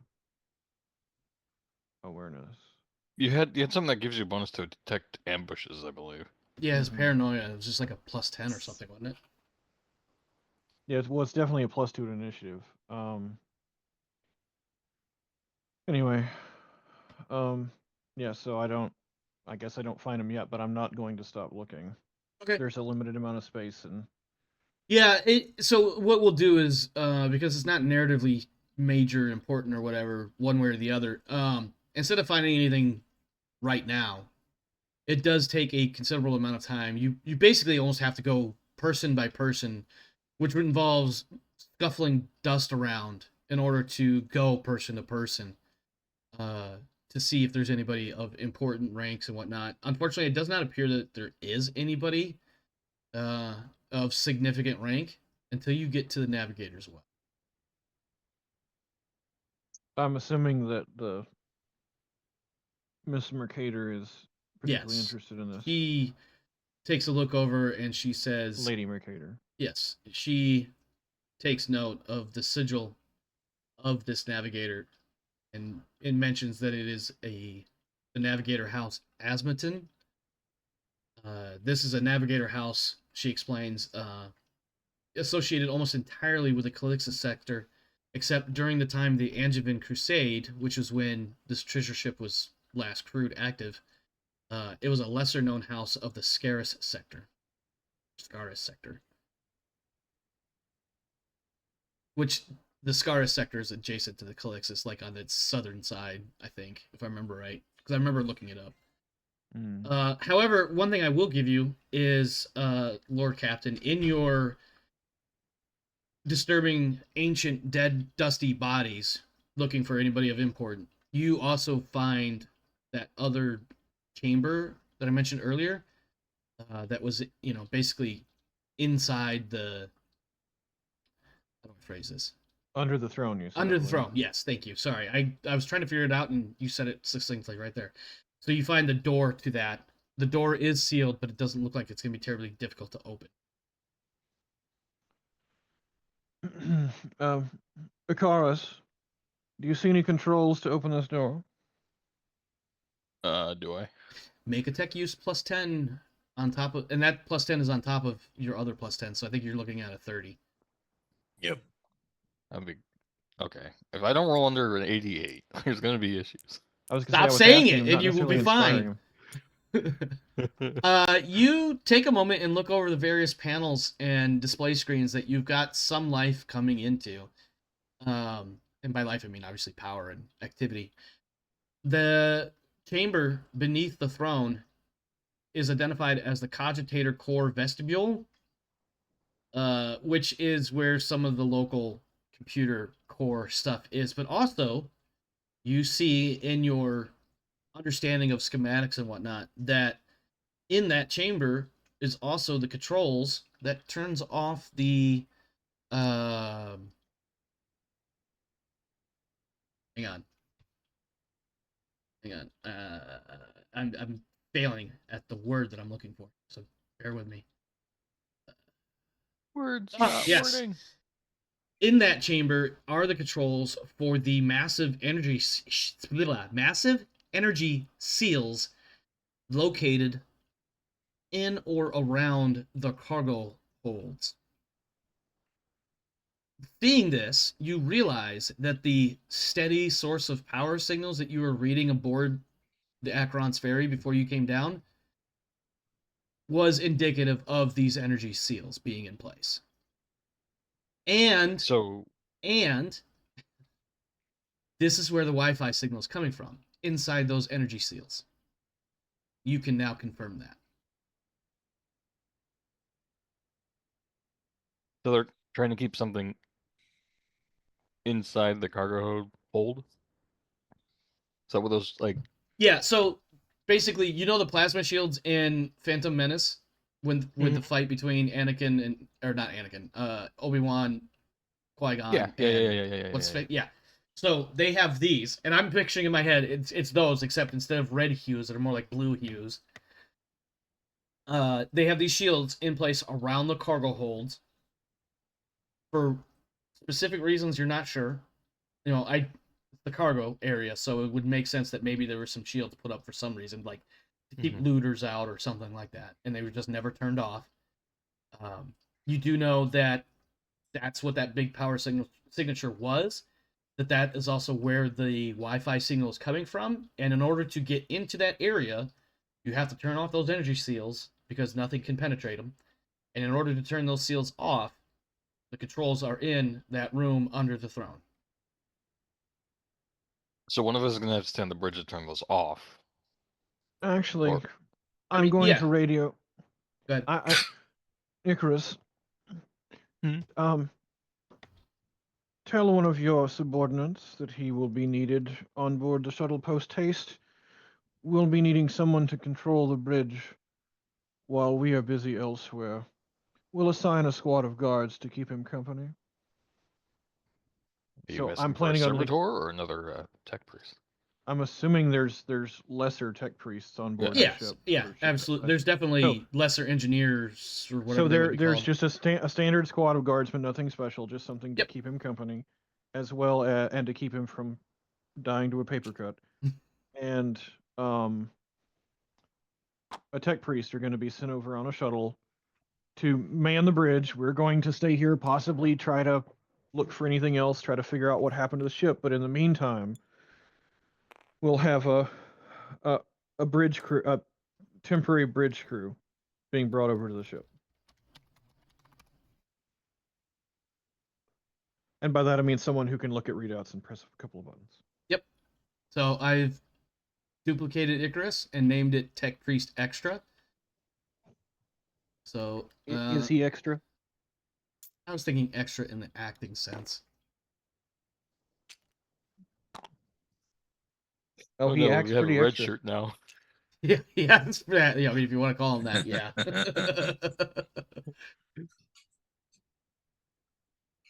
There you go.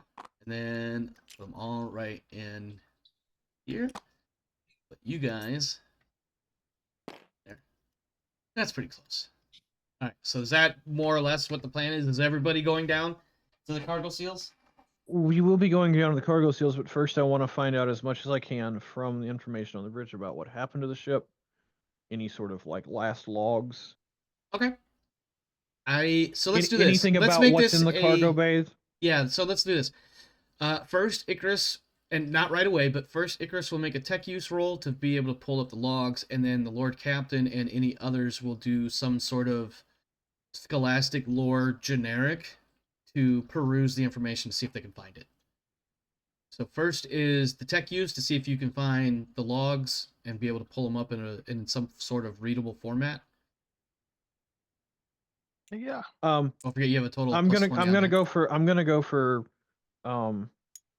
It's good. Okay. knowledge rogue trader. I mean literally That'll work. The logs of a rogue trader are what I do. Yeah. Like I will allow that, except this will be at a -10 simply because it's not a rogue trader's logs. It's a actual, for lack of a better set of phrasing, Imperial Navy captain.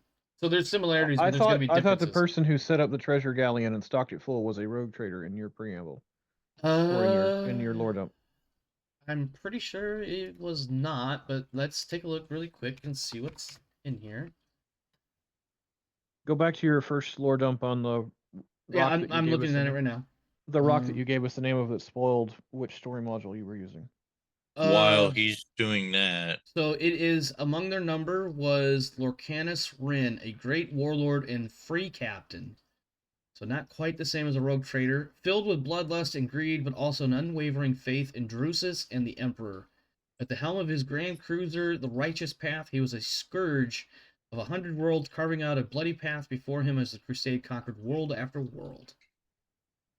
So it's kind of unorthodox, but I will give you that common lore rogue traders -5 instead of -10, based on that description. and I would Doesn't like to take a Chase look have at the Navy? logs of the Void Trader that was a pilot, I'm sorry. or the Void Farer Master. that was a pilot, Void Master. Give me 1 second.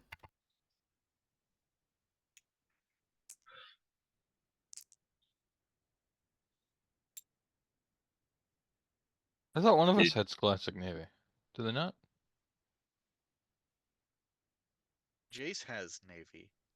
I have common lore Imperial Navy. Yeah. Oh, common. Okay, not Scholastic. Okay. Oh, that's right. We just went over it. It's not a. Sorry, I had to deal with something really quick. So, okay. One step at a time, just so I can get myself back on track. Alterios made the tech reuse roll so he could pull up some logs. Rev made a roll. I'm assuming that was the common lore rogue trader -5. Mm-hmm. And then Jace wanted to look at something. Oh, he wanted to look at what the ship's crew logs would have looked like, something along those lines, right? Basically, I want to look at the black box. Unfortunately, the black box data is a bit corrupted. It's going to take an awful lot of research and nut cracking to get it opened up and legible. It's sat here far too long, and power fluctuations and things of that nature have made this black box difficult. Mostly because it's Then ancient. can I disconnect it and take it with me? Yes. This will be interesting to see what I come up with for what you might find in there. Yeah. For the generic log search from the captain's log and finding out what is exactly in the cargo holds, you get, and this takes probably a solid half hour, 45 minutes. This takes a significant amount of time to sift through countless entries of various things that this Lorcanus Rin, or whatever his name was, had gone and done during the Angevin Crusade. But the short version is, when you find the relevant information, there is indeed a Xenos artifact in the cargo hold. It is of an alien making wholly unknown to anything the Imperium has ever encountered previously. Well, encountered previously then, would Forbidden Lore Xenos, would I recognize them? I I'm have going that. to GM say no. Okay. Only because I do know exactly what it is, and I don't think you would at all. Period. Okay. It would be on the order of you, a random rogue trader, knowing something about the Catan. You know, above board, that is. Or even not necessarily the Catan, but like whatever may have come before them, for fuck's sake, which I don't think was much. There was quite a bit, but there was quite, well, before the Catan, we don't know how old the Catan are, but definitely before the Necrons, per se, and the Yes, absolutely. The Halo devices, for example, predate the Eldar, even. I thought Halo devices were more of a generic term for shit found out in the Xenos realms that... It's not a generic term. It's a they come in a variety of shapes and sizes, but they're a specific. They all end up performing similar functions. Gotcha. Okay. This particular device emits a couple of things. One, based on the notes, you can infer, especially with Icarus, you know, you guys working together more or less, you can infer that this one signal is indeed the Wi-Fi signature that you have been dealing with off and on for the last day or so, or 2 or 3 or whatever. The other thing it emits is something in the warp. And this is being picked up by, now that it's mentioned, or once it's mentioned, Anastasia starts kind of tuning in, but she's not getting anything just yet. Would Winter be picking Is anything up? Winter here? I don't remember. Yes. Okay, Winter definitely is picking something up from this thing in the warp, especially now that it's mentioned. In fact, she says something along the lines of, "Is that what that static buzz is?" I would want to know if the fields are keeping things in or out. You're talking about limiting the signal? the energy seals or whatever, right? Yeah. Yeah. It appears as though those energy seals were put in place to keep looters out, protect the treasure, etc. It does not appear to be indicating that they were there to keep anything in. It was more to keep things out. Okay. Well, Well, that's good. so is there any? The only other thing I could think to ask is if Icarus has time to check and see if there's anything unusual about the cogitators in the bay. You guys have all the time you want. Well, we have all basically. I'm killing time until the bridge crew gets here. Oh yeah. well, the bridge crew will arrive dramatically appropriate time. The cogitators, just so we're clear, are you asking about the cogitator in that cogitator vestibule, or just more generic? Yes. Or Well, because if there's strange signals, is there any corruption that would in the cogitator?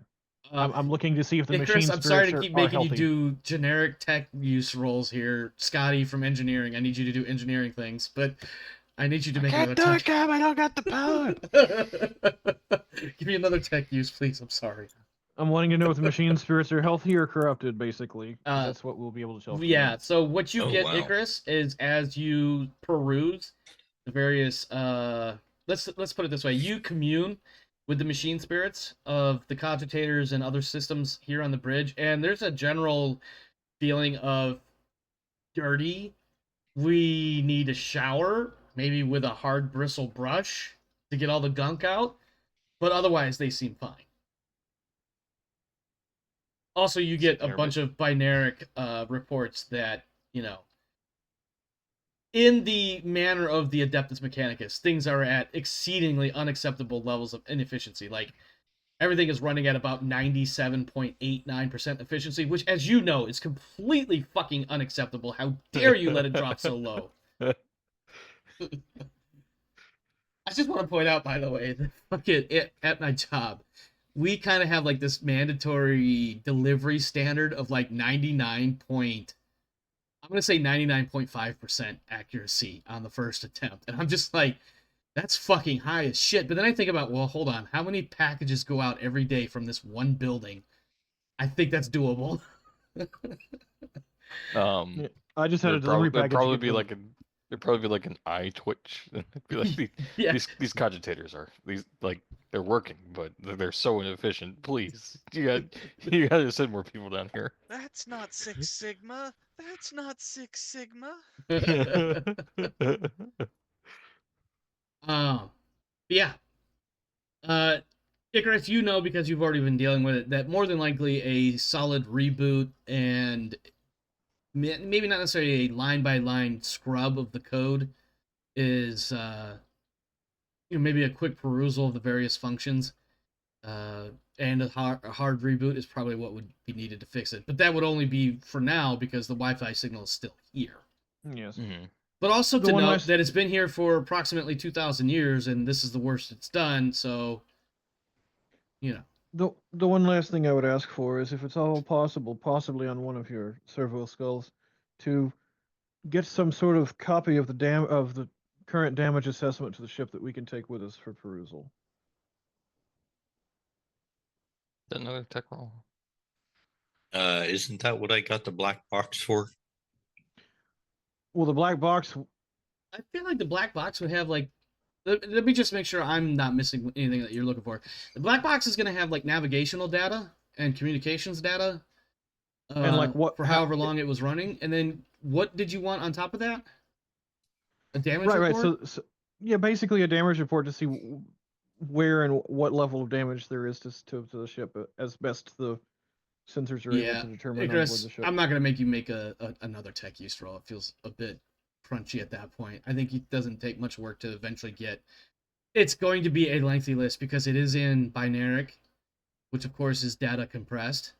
Mm-hmm. So what would be a 10-minute PowerPoint presentation of the basics, and then followed by a 45-minute line-by-line listing of various damages, becomes a 27-second burst of binaric data, which, as we all know, is like megabytes of data. I'm making shit up and I don't even know what I'm talking about, and I'm definitely inconsistent here. But the point being, there's a lot of shit listed for damages, starting with, among other things, that massive rent in the hull that you guys came through. This is a dry dock situation. This is like, you've got a number of machine spirits that, for lack of a better way to phrase it, they are asking for euthanization at this point. They're not even asking; they're begging. Let us rejoin the Omnissiah in spirit, please. This is too much. Just kill us. We've been here too long. Yeah. It burns us precious. What an amazing moment that was, as he's being burnt by this elven rope. I was just reminded of the song "I'm a Muffin and I Want to Die."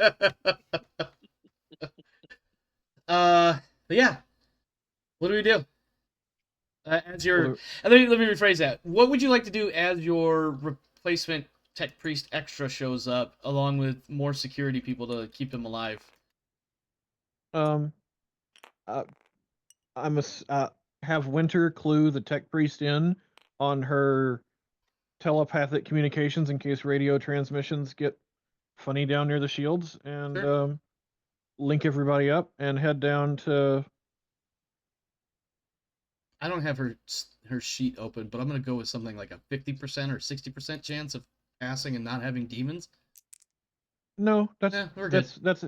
She doesn't have a skill check on that one. That's an instant. That's a To set up the gimme mind for link. her. Yeah.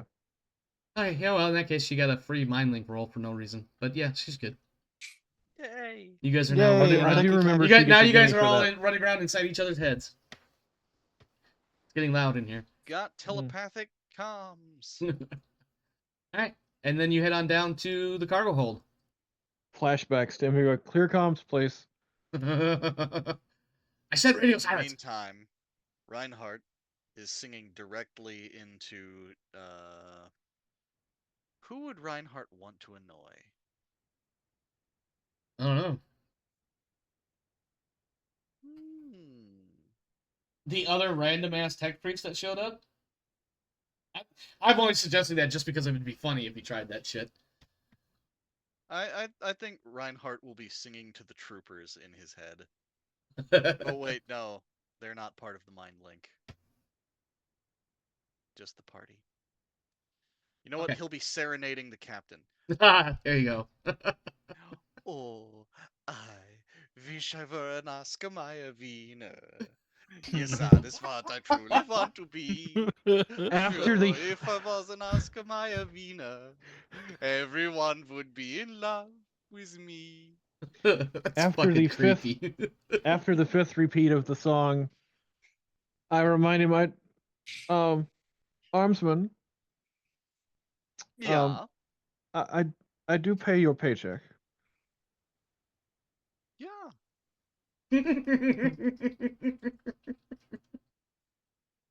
All right.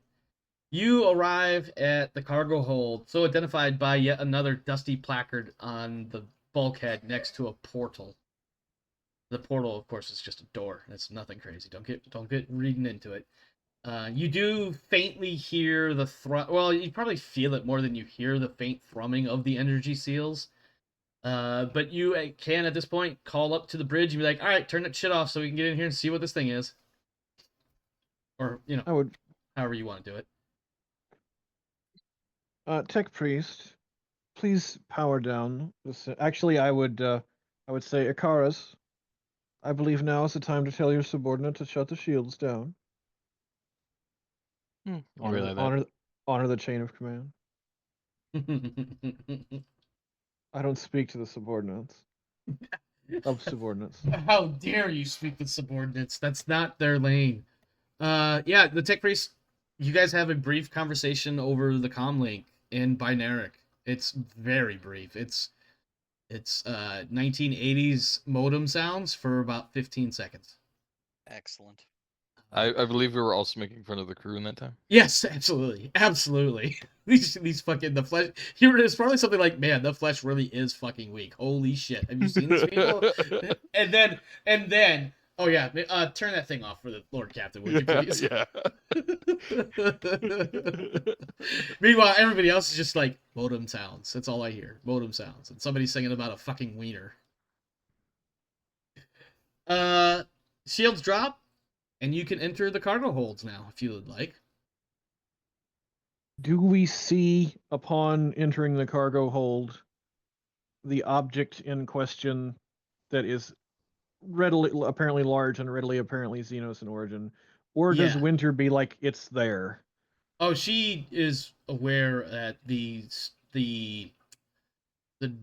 what did I call it? The fuzzy static. Mm. It's absolutely coming from in here. It's right on the other side of that bulkhead, Lord Captain. Whenever you're ready to walk through, we can walk through and see what it looks like, because it's definitely in there. I'm assuming there is a standard issue like door opening button, and I Yeah. gesture at it. Yep. And you have one of your crew members push the button. To your Whoever horror, who- there's a bloodthirster. whoever Roll initiative. I'm just kidding. whoever responds to my hand wave at I'm the just button. gonna I assume. hit the button. I'm just gonna assume somebody hits it. Yeah, Let's I've got see. weapons drawn just in case. Yep. Once you enter and with the shields down, you discover the cargo holds here are filled with ancient treasures, both exotic and alien. And for the purposes of this adventure, I'm not going to list the things you see. We'll just simply translate it into profit factor, and I'll discuss that shortly. One thing is, of course, obvious and notable, a sphere about 1 meter in diameter with a cutout in its center in the shape of another sphere, matching the description. I believe I even shared images or in character you were, provided previously by the Inquisitor Sabrina and Drymos. There are Mhm. thick layers of dust on everything around except this spherical object. Of course. Uh, So it's floating? no, or no? it's just laying on the ground. Okay. Is anybody going to go over and grab it? The infamous question of all GMs to all players ever. Is My son there says he will. He's going to have to make a roll soon. Mhm.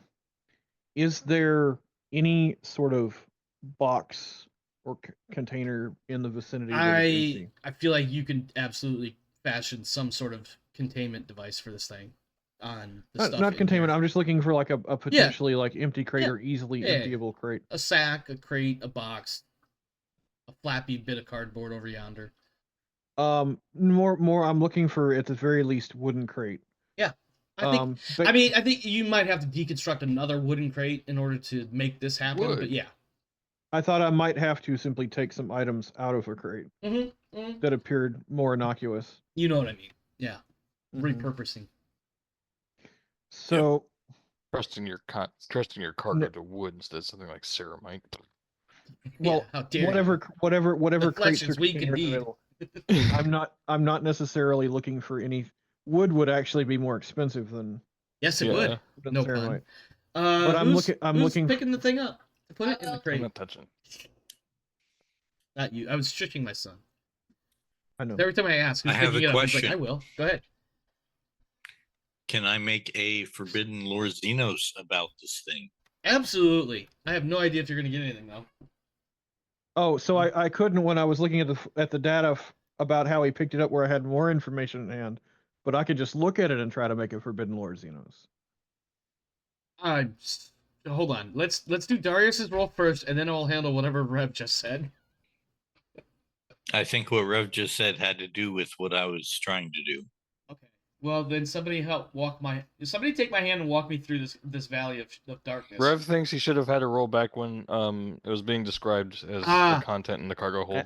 And looking at the logs and seeing Yeah, pictures that's a of fair it. point. Okay. So there is a note that anybody touching the device in particular should be made of sterner stuff than the average person. I It believe makes one of our mention that the former captain of the ship, of course, is already made of such sterner things and didn't have a problem. But one of the deckhands did attempt to grab it to reposition it in the cargo hold and absolutely lost his ship for about 45 seconds.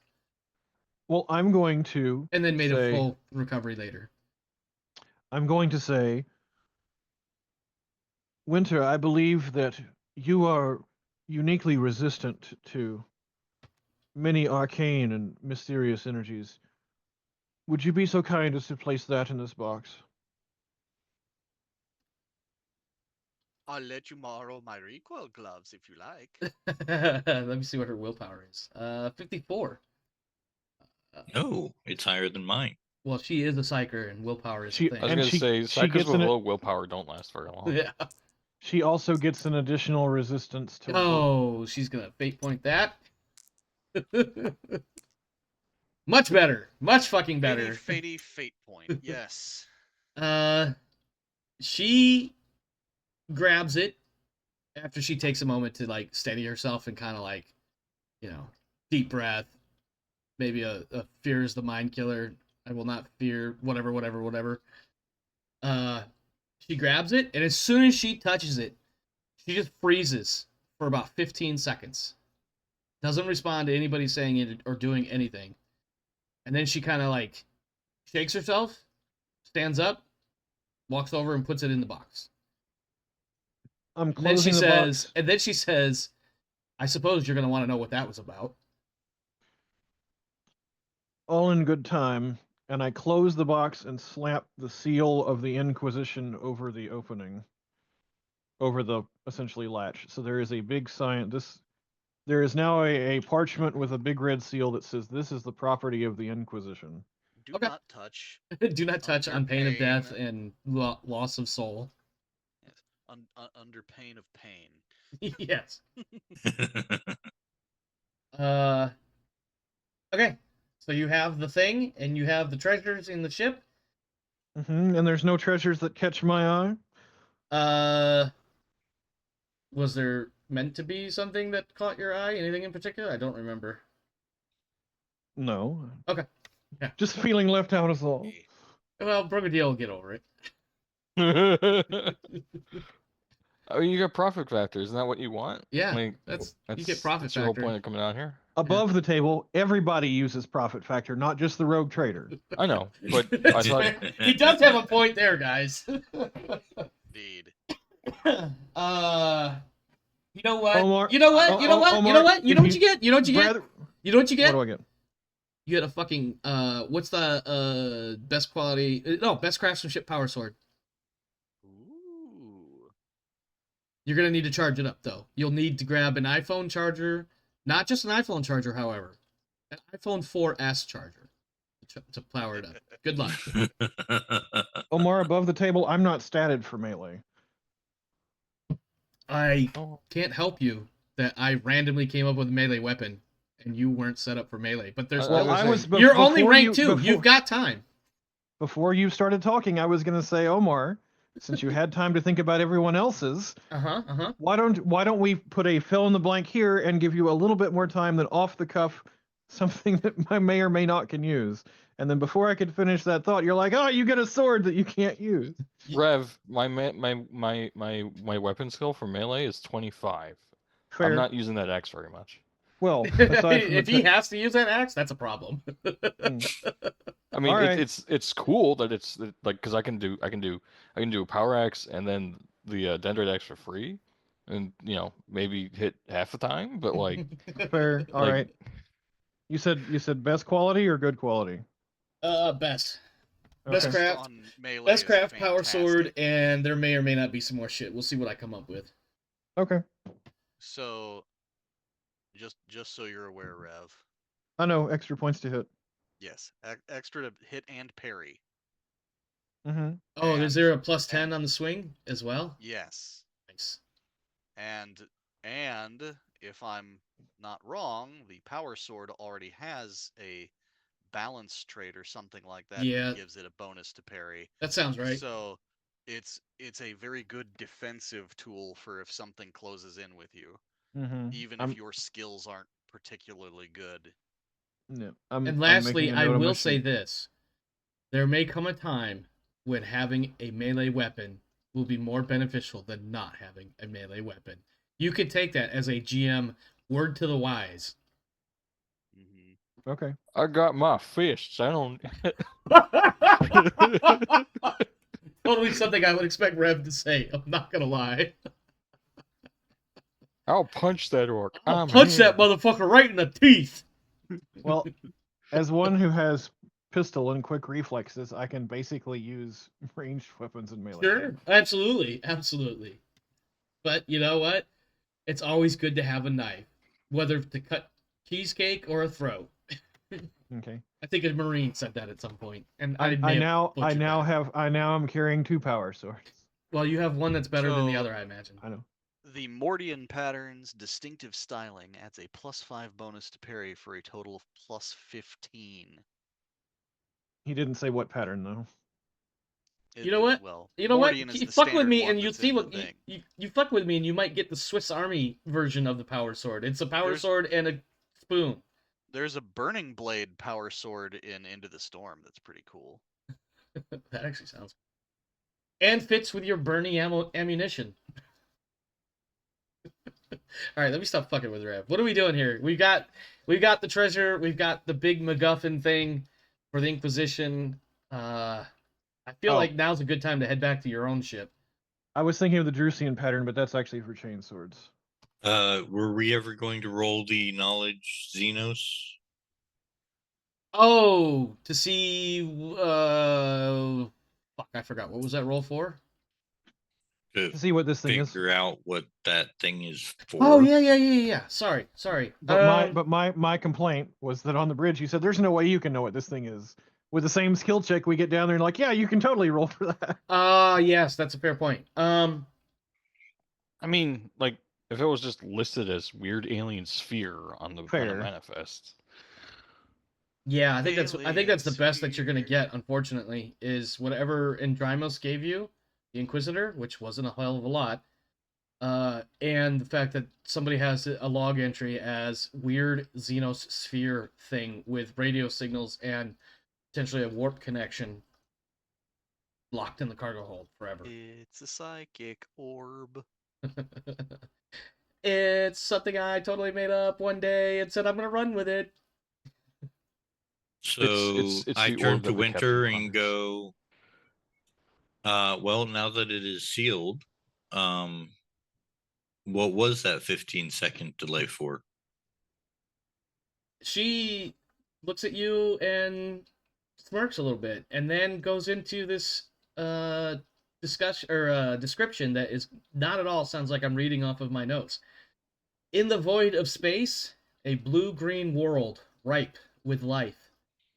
A metallic sphere blots out the local sun, drawing closer and closer until it is revealed to not be just a single metallic sphere, but rather thousands, millions even, of spheres approaching, drawing nigh and descending on the world below. Fire reaches up from the surface, striking many of the spheres, but many and more continue undeterred. Time passes, and the world below burns. The metallic spheres reconvene in space and move on to another star. The whole time, the only sound to be heard is a faint thrumming sound, persistent, unyielding, unceasing. Thrum, thrum, thrum, thrum, thrum. When the spheres move on to the next world, the thrumming sound is fainter, and as the spheres dissolve into the distance and against the inky black, the thrumming slowly increases in volume once more. So that's what she says to you. However, Winter would say that. Yikes. So basically, you got a snapshot of history, Or a warning. in theory.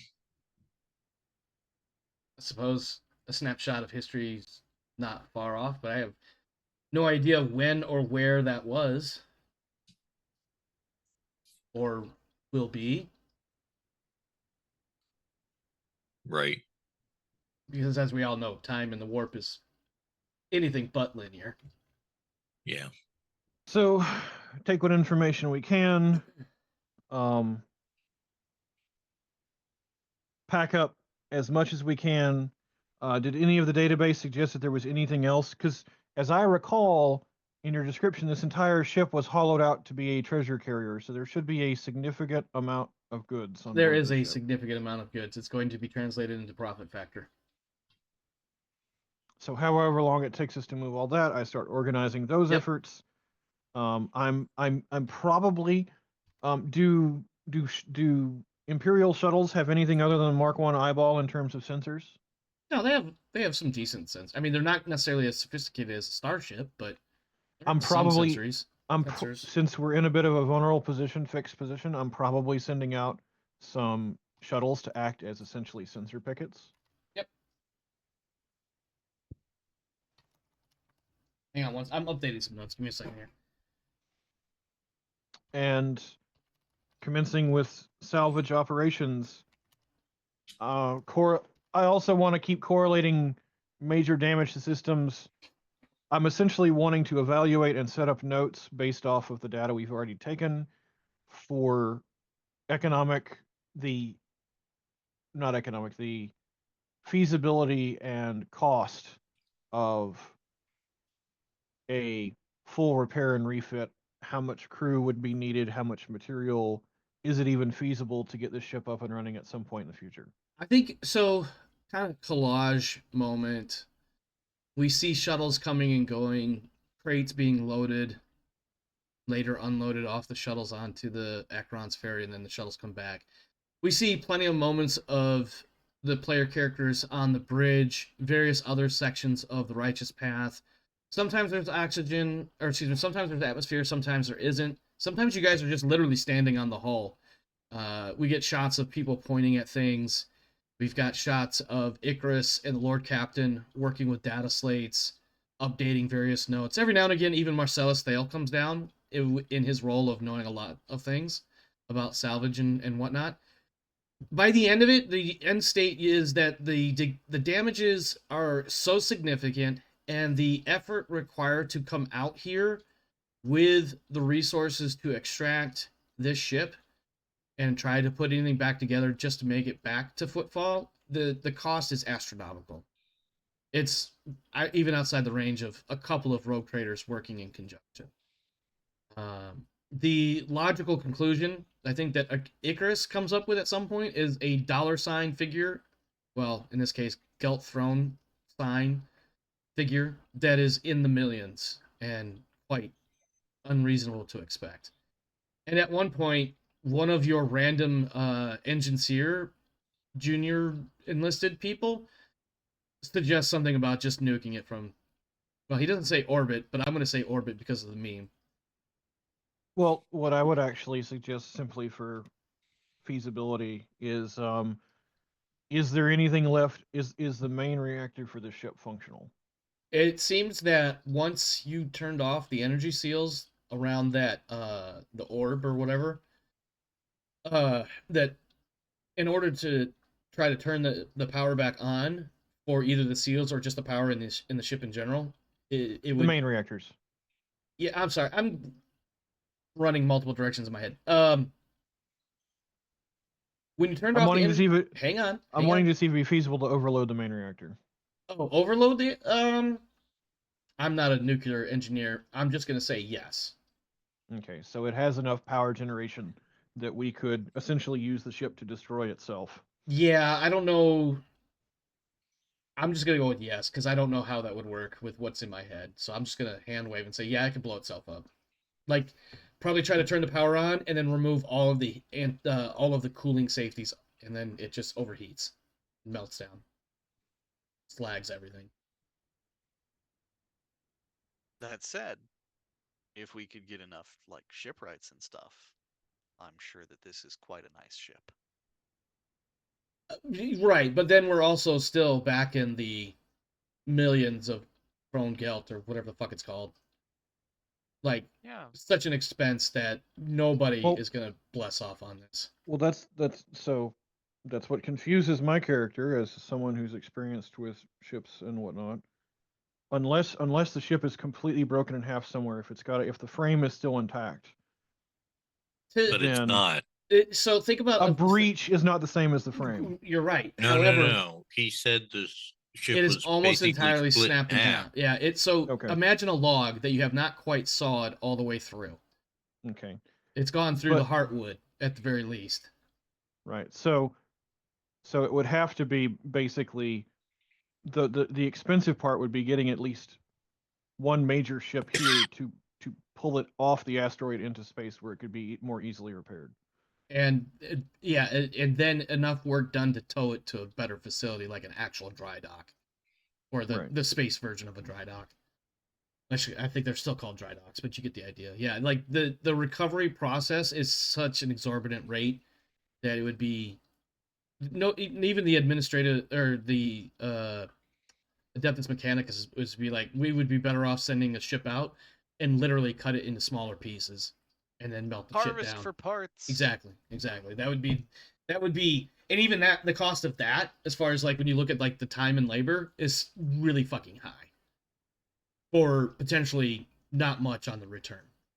Right. Well, how old is this ship? More than 2,000 years, which I realize may not be much for 40K, but that's 2,000 years that it's been sitting here. Yeah, 2,000 years. There's a possibility. I mean, that's not the 10,000 years that would put it back into the, you know. Well, it's a Taurus treasure. editions. It's a But treasure still, galleon, and the galleon class ships can be dated are specifically built from a much older period. so there could be nifty ship bits on the ship. Right. Yeah, I Um, imagine that during the collage period that Omar was going on about, Mhm.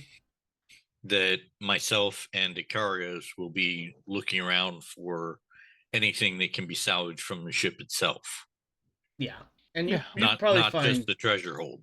you probably find plenty of bits and pieces of things that would be interesting to take back, or even some financial value. But again, that'll be translated any into profit factor, so nothing of particular worth, unless there's something in specific that you want to take back. any teleportariums, any archaeotech batteries. No, nothing of note like that. Right, because you said it had, when you described it initially, you said that it had been stripped, which I thought Yeah. meant that like most of the weapons and other non-essential systems would not Yeah, even be a lot of what you like. I mean, it's sat here for 2,000 years. The fact that somebody has stumbled across it in that time is not out of reason. And some of these ships look like they were actually other either looters or people that just happened to get lucky. Maybe they actually went out and looked for it, but then they weren't able to get anywhere. Something happened to them. They failed inside. You did notice, of course, some of the bodies. Not all of them had the same uniforms on. So, obviously different competing agencies may have been out here at one point. But as far as the Righteous Path story, this is effectively the end of it. As far as the ship's history goes, it has been found in an official capacity once you guys return to Footfall and report it as such. As of right now, you're still here, so nobody knows that you found it. That said, is there anything stopping us from entering the warp and heading back to Footfall? Not to my knowledge. All right. In that case, The player's hesitancy to do more warp travel. what'd you say? The player's hesitancy to do more warp travel. That's the only thing that's stopping it? Yeah. Yeah, I know. We're not going to do it tonight. We'll do it next episode. I do want to give you your notes for XP and the like. So let me get to that. Something of more of a flavor thing. Yeah. Rev, would your character have bothered to go to like the is it the chapel and pulled its artifact? Are you 'Cause I talking think about? most of those, because every ship has an imperial chapel in it, I think, and I mean, think it would all make sense those there have would be. their own little like relic that they hold on to, like whether or not it's actually worth anything or not is Yeah, debatable. a relic that might be only important to the people of that ship, Yeah, if anything. I will say if you want to go there, you can. The end 'cause state, the summary of what you find there is Ikaros that wouldn't really care, but I was wondering if, because I know uh Lord Captain has his own little things with the skulls made of guild. oh yeah. The So rituals. I wondered if he would have been curious about their rituals. Well, anything of value should have been taken, and I would think In that an incredibly ornate, rotted away wooden box, you find what looks like a knucklebone. Written on the book is Knucklebone of St. Drusus. that would That's if actually it, listed in the books, in one of the books somewhere, isn't it? I feel like it is. Veracity untested. right. Ooh. Yeah. There's probably about 70 knuckle bones of St. Drusus floating around out there. I'm sure. And only a half dozen or so are actually valid because the rest were burnt up with the body. I have no idea what I'm talking about. I forget how many splinters of the True Cross there were, but I remember that it made up more than, a cross. Yeah. Yep. Okay. As of right now, you increase 4 profit factor for acquiring this shit. So I'm gonna update my note here. So you have gone from 47 to 51 profit factor. Woot. Let me make sure I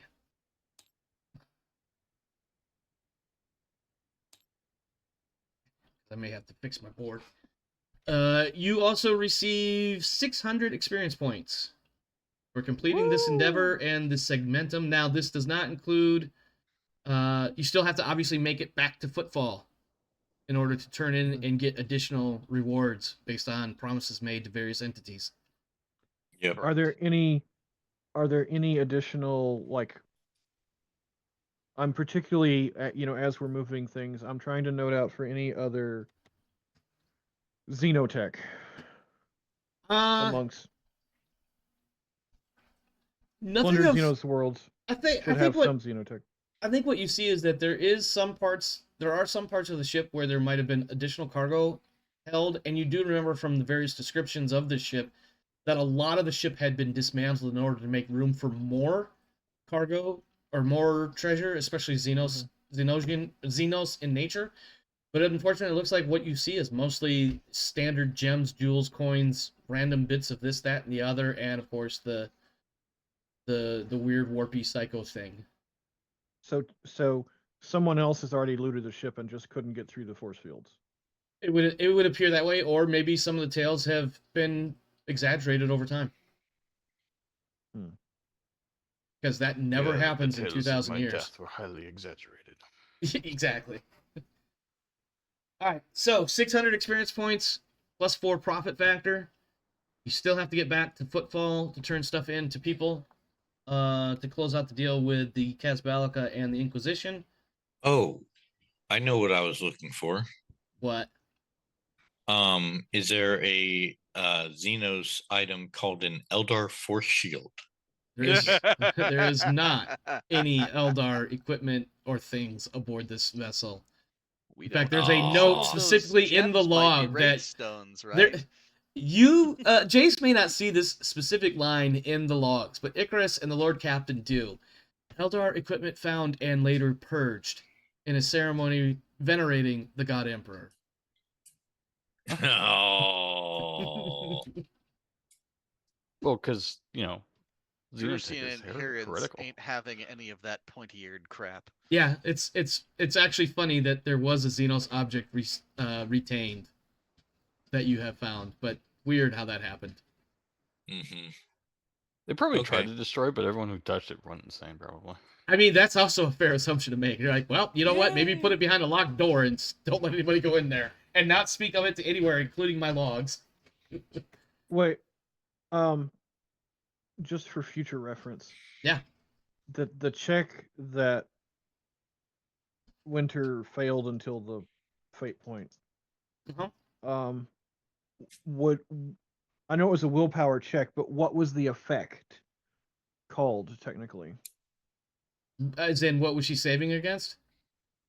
Was it fear? Was it pinning? Was it terror? It was mind control. Mind control is the closest.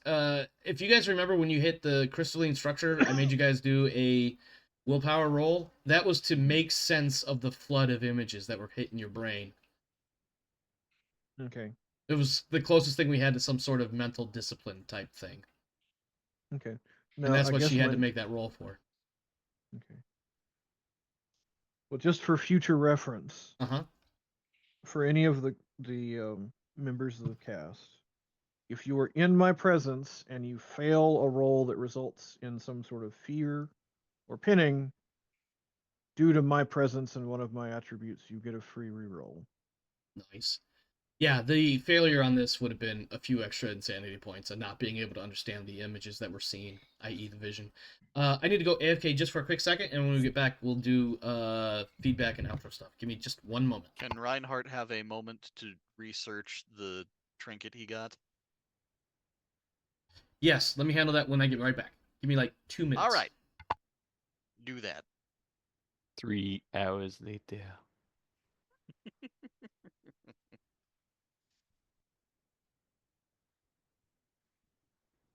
Gem's gone. Quick. Pad the character sheets. It's not an Omni tool, excuse me. It's a combi tool, and the combi tool, I think, is a +20, not just a +10. I think Omar said. I mean, I already got one, so I don't need another one. I didn't think you had a combi tool. Yeah. You get one for free. Oh, and it is just a +10 to tech use. Well, then why weren't you taking it? You only took a 1 +10. Okay, I'm back. Reinhardt. Yar. What did I say you needed to roll again? I don't remember off the top of my head. It was like Common Lore or Imperial Guard. Yeah.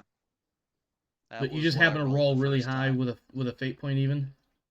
I didn't roll with the fate point. I just rolled That's right, high, that's and right. I said I'll look at this later. Yes, that's right. I didn't know what was going to happen on the creepy ship. Yeah, so that's fair. I was paranoidly hoarding my fate points. Yeah, no, that's viable plan. It's well thought out. Yeah, go ahead and give me that Common Alrighty. Lore Imperial Guard. Rolling. Much better. Yes. After doing a little bit of digging through your Infantryman's Primer, which has a much more exuberant name than I just gave it, you realize, and it jogs your memory, because there's a section, let's say there's a section in there that details things about like what makes up a unit crest. You know, this particular part of the unit crest represents this part of the unit crest represents that.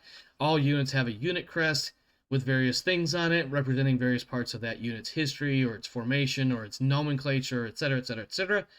And you realize between that information, it jogs your memory, staring at this medallion, the symbology on the medallion is that of the 9th Manchu Rifles, a unit that served the Imperium more than 2,000 years ago and was reported not only lost during the Angevin Crusade, but was also believed to be a unit specializing in anti-demonic operations. Cool. Above board, you now have a +10 willpower bonus to resist the effects of daemons or demonic auras and abilities. Nice. So now you get a special tool like everybody else got. Except for Rev, who got a really cool power sword. +10 willpower bonus to resist daemons and daemon auras. Yep. That said, I gave you your XP. I gave you additional profit factor. Our next function will be a jaunt into the warp to get back to Footfall. Let's do some feedback and outro comments, starting with Alturios, the player of Icarus.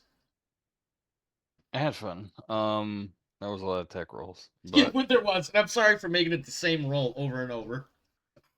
I mean, it was what he's best at, so I guess it's not that bad. I was trying to give you something to do, but also this tech use is like your bread and butter skill, so there's not really much else that he's really good at. Like, he doesn't have Medicaid.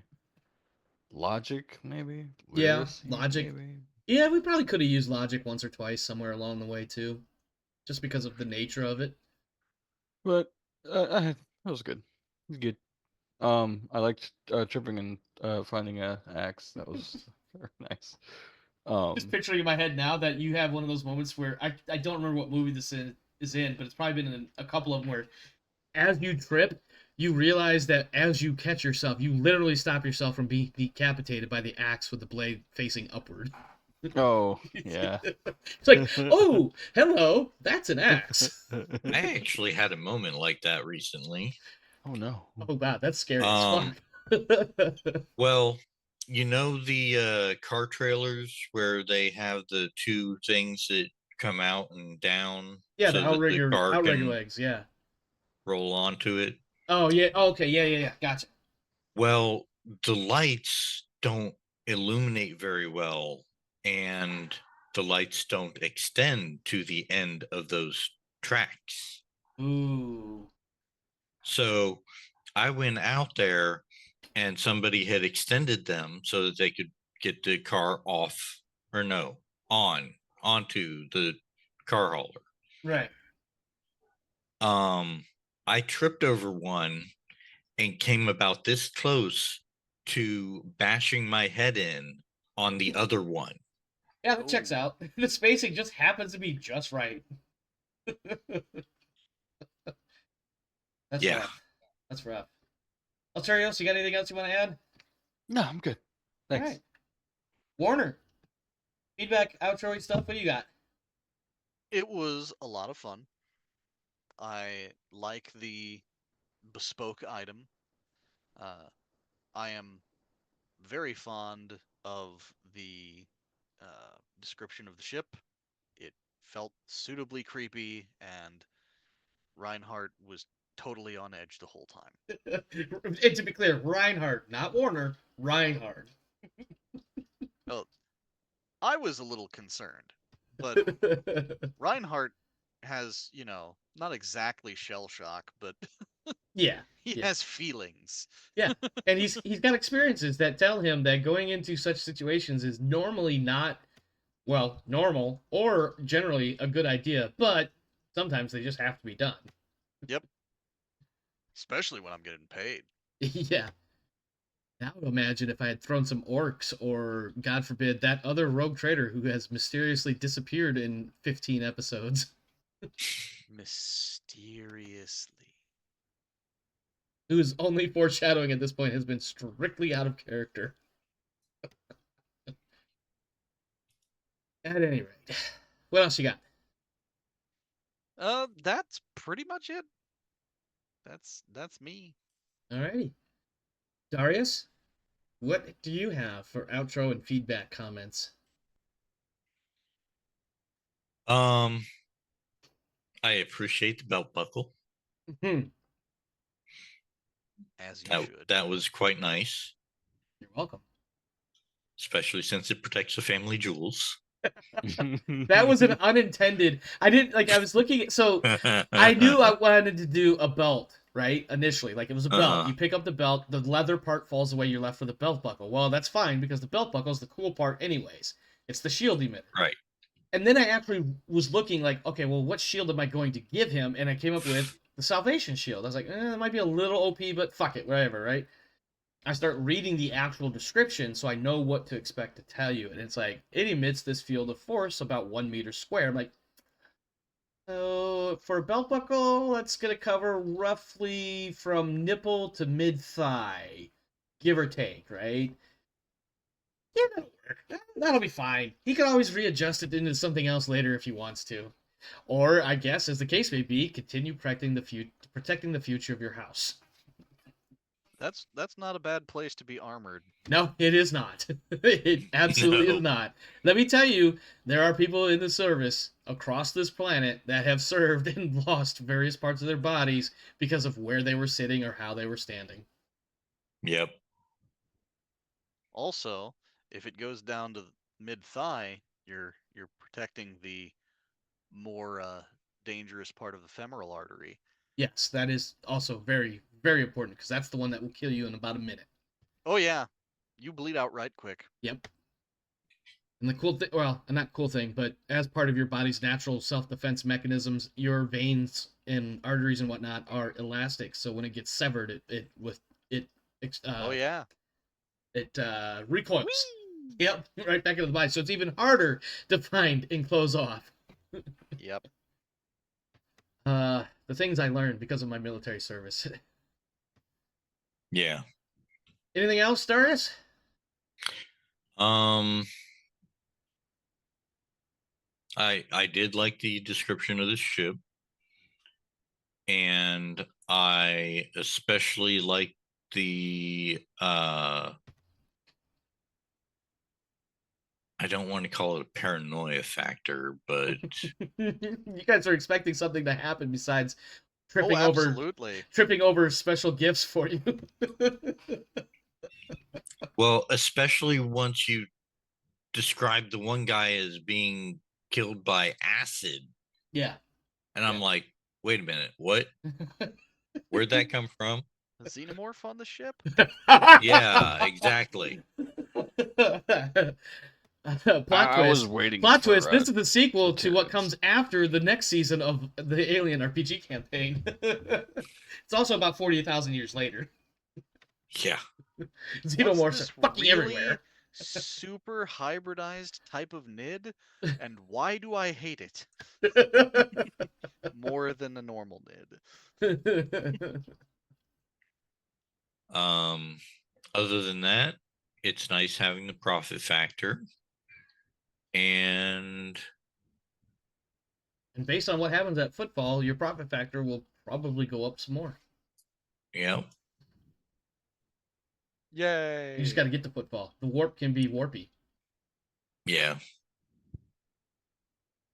So, the copy of Winter's sheet that I got from you does have a couple of mistakes on it. I guess was it my turn for feedback? It is now because we just happened to get there. But yeah, as far as mistakes on there, I don't know. I don't recall doing anything with her sheet except maybe putting in like 100 points if I gave you guys 200, because I'm still doing half XP per session, give or take, Yeah. for The NPCs. the biggest thing is it doesn't look like she or you or whoever updated her new armor, and or Oh, that armor that you gave her from the pirate ships or whatever it was. right. It also looks like she chose not to take the group purchase of subdermal armor. I'm assuming that was an oversight and not an intentional. Probably. If she didn't put it, she may have forgotten to put it on there or just didn't think about it or whatever. You'd have to ask her. What's the effects of the subdermal armor again? +2 It- armor everywhere Pl- but your head. Yep. Did you guys do that? Everybody had, because Okay. I'm picturing everybody going I- in for like I- surgery to get that put on. Yeah, that's the thing I bought the party at football. You were there, Omar. Obviously, I was there. It doesn't mean I remember it.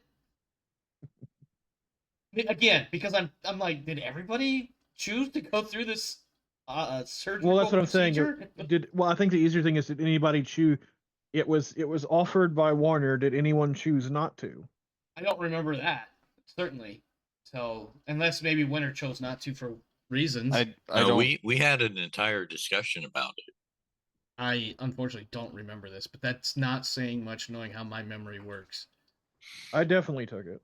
Yeah. I don't know that plot armor is enough. I need everything I can get. Oh, you don't have plot armor. You're gonna die in the next episode. You know that, right? Yeah. You have the exact opposite of plot armor. You have plot extra bullets. Mm-hmm. Bullet to make. All right, Rev, what do you have for feedback, outro comments besides discrepancies in Winter's character sheet Oh, that we're just gonna try our best to roll with? I'll fix it. Yep. But my character's paranoia was always alert, expecting more. Especially you being like, how do you walk up to the ship? I'm like, But to be fair, I ask that all the time, or try to anyway. Do I not? I feel like I do. Maybe not Yeah, necessarily in you're this pretty case. good about that.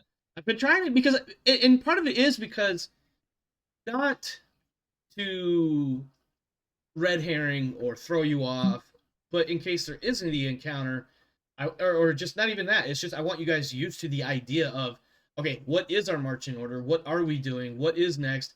Oh, we spent 5 minutes. He read some shit, threw some shit at us, and we decided we're going to continue. And now he's asking, what would you like to do? If you guys want to have an RP scene, that's the perfect time to do it. You know what I mean? Is when I ask those random ass, what would you like to do now? And you're like, obviously we want to continue. Gotcha. And that's kind of It's the point. space. Yeah. It's not necessarily to disarm you so I can randomly throw xenomorphs at you, because I thought it would be funny to do it when you're not expecting it. Although now that I think about it, I might, but well, like outside of a derelict ship with a whole bunch of other ships that never left the surface. yeah. The last thing that my character is thinking about is, hey, do you want to talk to somebody about this thing? I'm paranoid. My character is literally focused on being alert for traps. Oh yeah, absolutely. Certainly. I'm trying to play it so, like, if you guys want to stop, to change direction for like, okay, we're obviously on this asteroid to go check out this busted up ship, but hey, let's take 5 minutes and talk about actions on contact, or what do we do when we get inside, or hey, does anybody have a better way to carry all this gear, because I feel like it's just digging into my shoulder. You know what I mean? Like I want that option there. You don't have to take it, but I want the option there. And then if I do feel like throwing orcs or nids or whatever at you, when it happens, maybe the fear factor does intrinsically go up a little bit, because oh, I thought we were just going to take a moment so I could readjust my pack, but suddenly I'm being chewed on by a Tyrannid. Well, I do have a caveat comment / suggestion. Sure. Looking at the rarities and availabilities and things like that, Getting deja vu all of a sudden for some reason. But go ahead, I'm listening. you only gave essentially, I don't know what rarity to place on the arm that automatically attacks, but as Alturios pointed out, he has an incredibly low chance to hit with that. It would not be you. Go. Let me speak. Come on now. It's my turn. It would. I think it would be a little more fair if you upped it to best crafted, because that would give him a slightly additional chance to hit, but just with that particular item. I'll consider it. I think part of the idea was to give somebody something or give everybody something useful, if not necessarily great for them. Right. Which is why, Well, because couple... what I'm afraid of is like I'm going to give one of y'all something, and then it's suddenly super OP and I don't realize it, or right. perhaps underpowered. Above the table, since I was involved with some of those discussions on this in the back end. Yes. Yeah. And this is my fault, I was unaware that Alturios already had a combi tool. I thought I thought that was in his Messiah axe, though. Well, Didn't we discuss that? It's a duplicated thing. Basically we gave him something he already has in terms of the combi tool, and I didn't realize that. Because we gave him also functions as a combi tool. Yeah. Right. But I'm saying he already had that, so that sort of, hey, here's this neat thing, wasn't actually that neat to Alturios, and that was my mistake. But so I think he's got an axe that he can automatically attack with, but isn't going to hit with, because he has to roll under like a 20. So making it so that he has to roll under like a 30 is not going to make it overpowered. What's your weapon skill, Alturios? My weapon skill is 25. It will be a combined 35 with that power axe, because it's good craftsmanship. Well, no, that's if he makes it best, he gets a +10. Good craftsmanship. Is it only best? I don't think it was. I thought everybody should have like good quality, other than the power sword, or right, but whatever the fuck I said. Right, but what I'm saying is that good quality doesn't get a bonus to hit. I don't believe. Let me go double check. It does. It's +5. Oh, it's +5. So that has a 30% chance of hitting with it, as opposed to a 35% chance. And I was but just saying it's a free action. So if I take the time to swing with my power axe I have, and then take the free action to swing with the Thulian axe, that's 2 30s. Like, yeah. And I'm just saying, give the man a break. Make one a 35. Come on. Well, because his I hear item what you're is saying. I hear what you're saying. I think at the end of the day, what it boils down to is, I wanted everybody to get something from this adventure, because otherwise you would have gotten experience points and profit factor and not much else, which also works, but now you guys have something specific for each character. With the axe, having that free action is an extra attack that may or may not hit, but it's still, at the end of the day, in my mind at least, is an extra attack that wasn't there already. Okay. I was just saying, here's the other thing. Weapon. Right, here's the other thing that I was just thinking is, one guy gets an item that's near unique, best crafted, and the other one gets a common item that's best crafted, and you're like, well, they're both best crafted, so they're the same. That was. Who was it? Am I walking? Jace got a near unique force field. He did, yes. You said what quality should it be? Oh, it's good crafted? I'm sorry. Yeah, it is good crafted. Yeah, it's good. It is unique. I will admit, it is a near unique, and I think everybody, like, if I was not just arguing on specifically behalf of in the balance. rules, it says near unique. Everybody got something that was at least narratively unique, not necessarily stat-wise near unique. If that makes sense. Well, I got a power sword that was best crafted, so I was just saying maybe his axe should be best crafted too. That's all. Do you want me to make your sword a good sword? I'm No. joking. I'm joking. No, please don't degrade my shit. It's already on my character sheet. You can't take it back. Let me introduce Speaking you of to which, the did alien you RPG see- mechanic called stress, where I get to take shit off your character sheet every now and again. No, I'm just arguing for the members of my crew. It's something No, I've gotten in the habit of. it's not like you're not making valid arguments. You are. I just think that the way they are is fine unless somebody else disagrees. I don't think anybody else is openly disagreeing. I could be wrong. I'm not trying to browbeat anybody. Personally, I think you should make it best. You The think so? same as Rout's weapon. You know what, Alterios? Fuck it. You've got a best craftsmanship Thulian axe that nobody knows what the fuck it's all about. There, look at that. I can be browbeat, you sons of bitches. Pretty neat. I mean, that's just my personal opinion. But You know what? At the end of the day, I'm not going to fight it that damn hard. And I did pretty much open the door with only one person's disagreeing. If somebody else disagrees, then fuck it. And, well, you spoke up, so. well, yeah. I was outvoted If in my nothing own else, it helps neighborhood. us. Suddenly, the weapon gets better, and you're like, oh. So now it's a 35 to hit with that axe as a free action? Yep. Yeah. Yeah. Yes. You're welcome, Icarus. It's good. It's real good. And I think you get a +1 bonus to total damage when it goes from good to And bad. that sounds about right for best craft, too. Alright. Anything else before we close it out? Negative.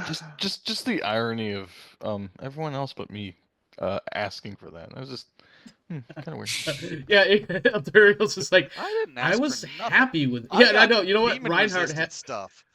I was just gonna say, yeah, Reinhardt has been awfully quiet about getting anything. He's just like, I'm happy. I'm good. Well, I guess Reinhardt, are you happy with what you got? I mean, like, Oh god. Yeah, By the end of the day, it's gonna be a plus 20. Particularly in character. Like, out of character, I'm happy, but Reinhardt is beyond thrilled. What was it you got again? +10, an item that I can wear that gives me a +10 to resist demonic stuff.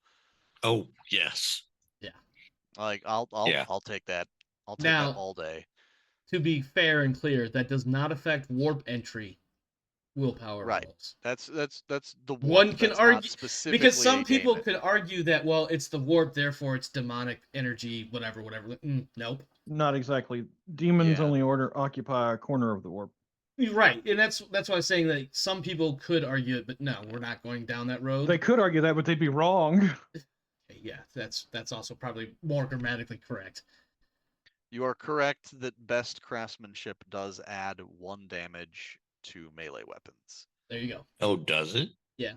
Speaking of adding, what was our XP count for that? Or XP added? 600. You Wow. have It was accomplished significant. for most It's a milestone. game. Yeah, it basically because you picked up the weird orb thingy and got Did the we treasure ponder and it? stuff. Sorry? Did No, we none of us ponder the pondered orb? it. No. Well, Jace tried. Contemplate. Yes. I mean, Omar, are you not I aware never of the got a name? roll for it, but I am not aware of the reference that you are making. Okay, I will send you memes later. Please don't. They're D&D related, so Sure. like it's not terrible. All right, let's get out of here. Some That is of them are it for D&D us here related. tonight. Thank you, everybody, for stopping by. Thanks for hanging out. Hope you enjoyed the show. If you did, please consider liking and subscribing either here on Twitch or YouTube, etc., etc. Please also consider joining the Discord server. If you're watching us live, all you have to do is type !Discord into the chat box, and that will give you the link for our Discord server. Otherwise, that link is in the description for this YouTube video down below. Also, please feel free, leave your comments and likes on the YouTube video. Be sure to tell me what it is that I did wrong or you think I did wrong, or maybe that I could do better next time. I don't know. I try to respond in a reasonable amount of time, usually within a day or two. But at any rate, that is it for us here tonight. Stay safe out there, my friends. This world is a grimdark world, so make sure you're doing what you have to do to take care of you and yours. And as for me and mine, we're out of here. We'll see you next time. Have a good one, my friends. Ja, auf Wiedersehen. And this time I actually let them say goodbye before I click the button.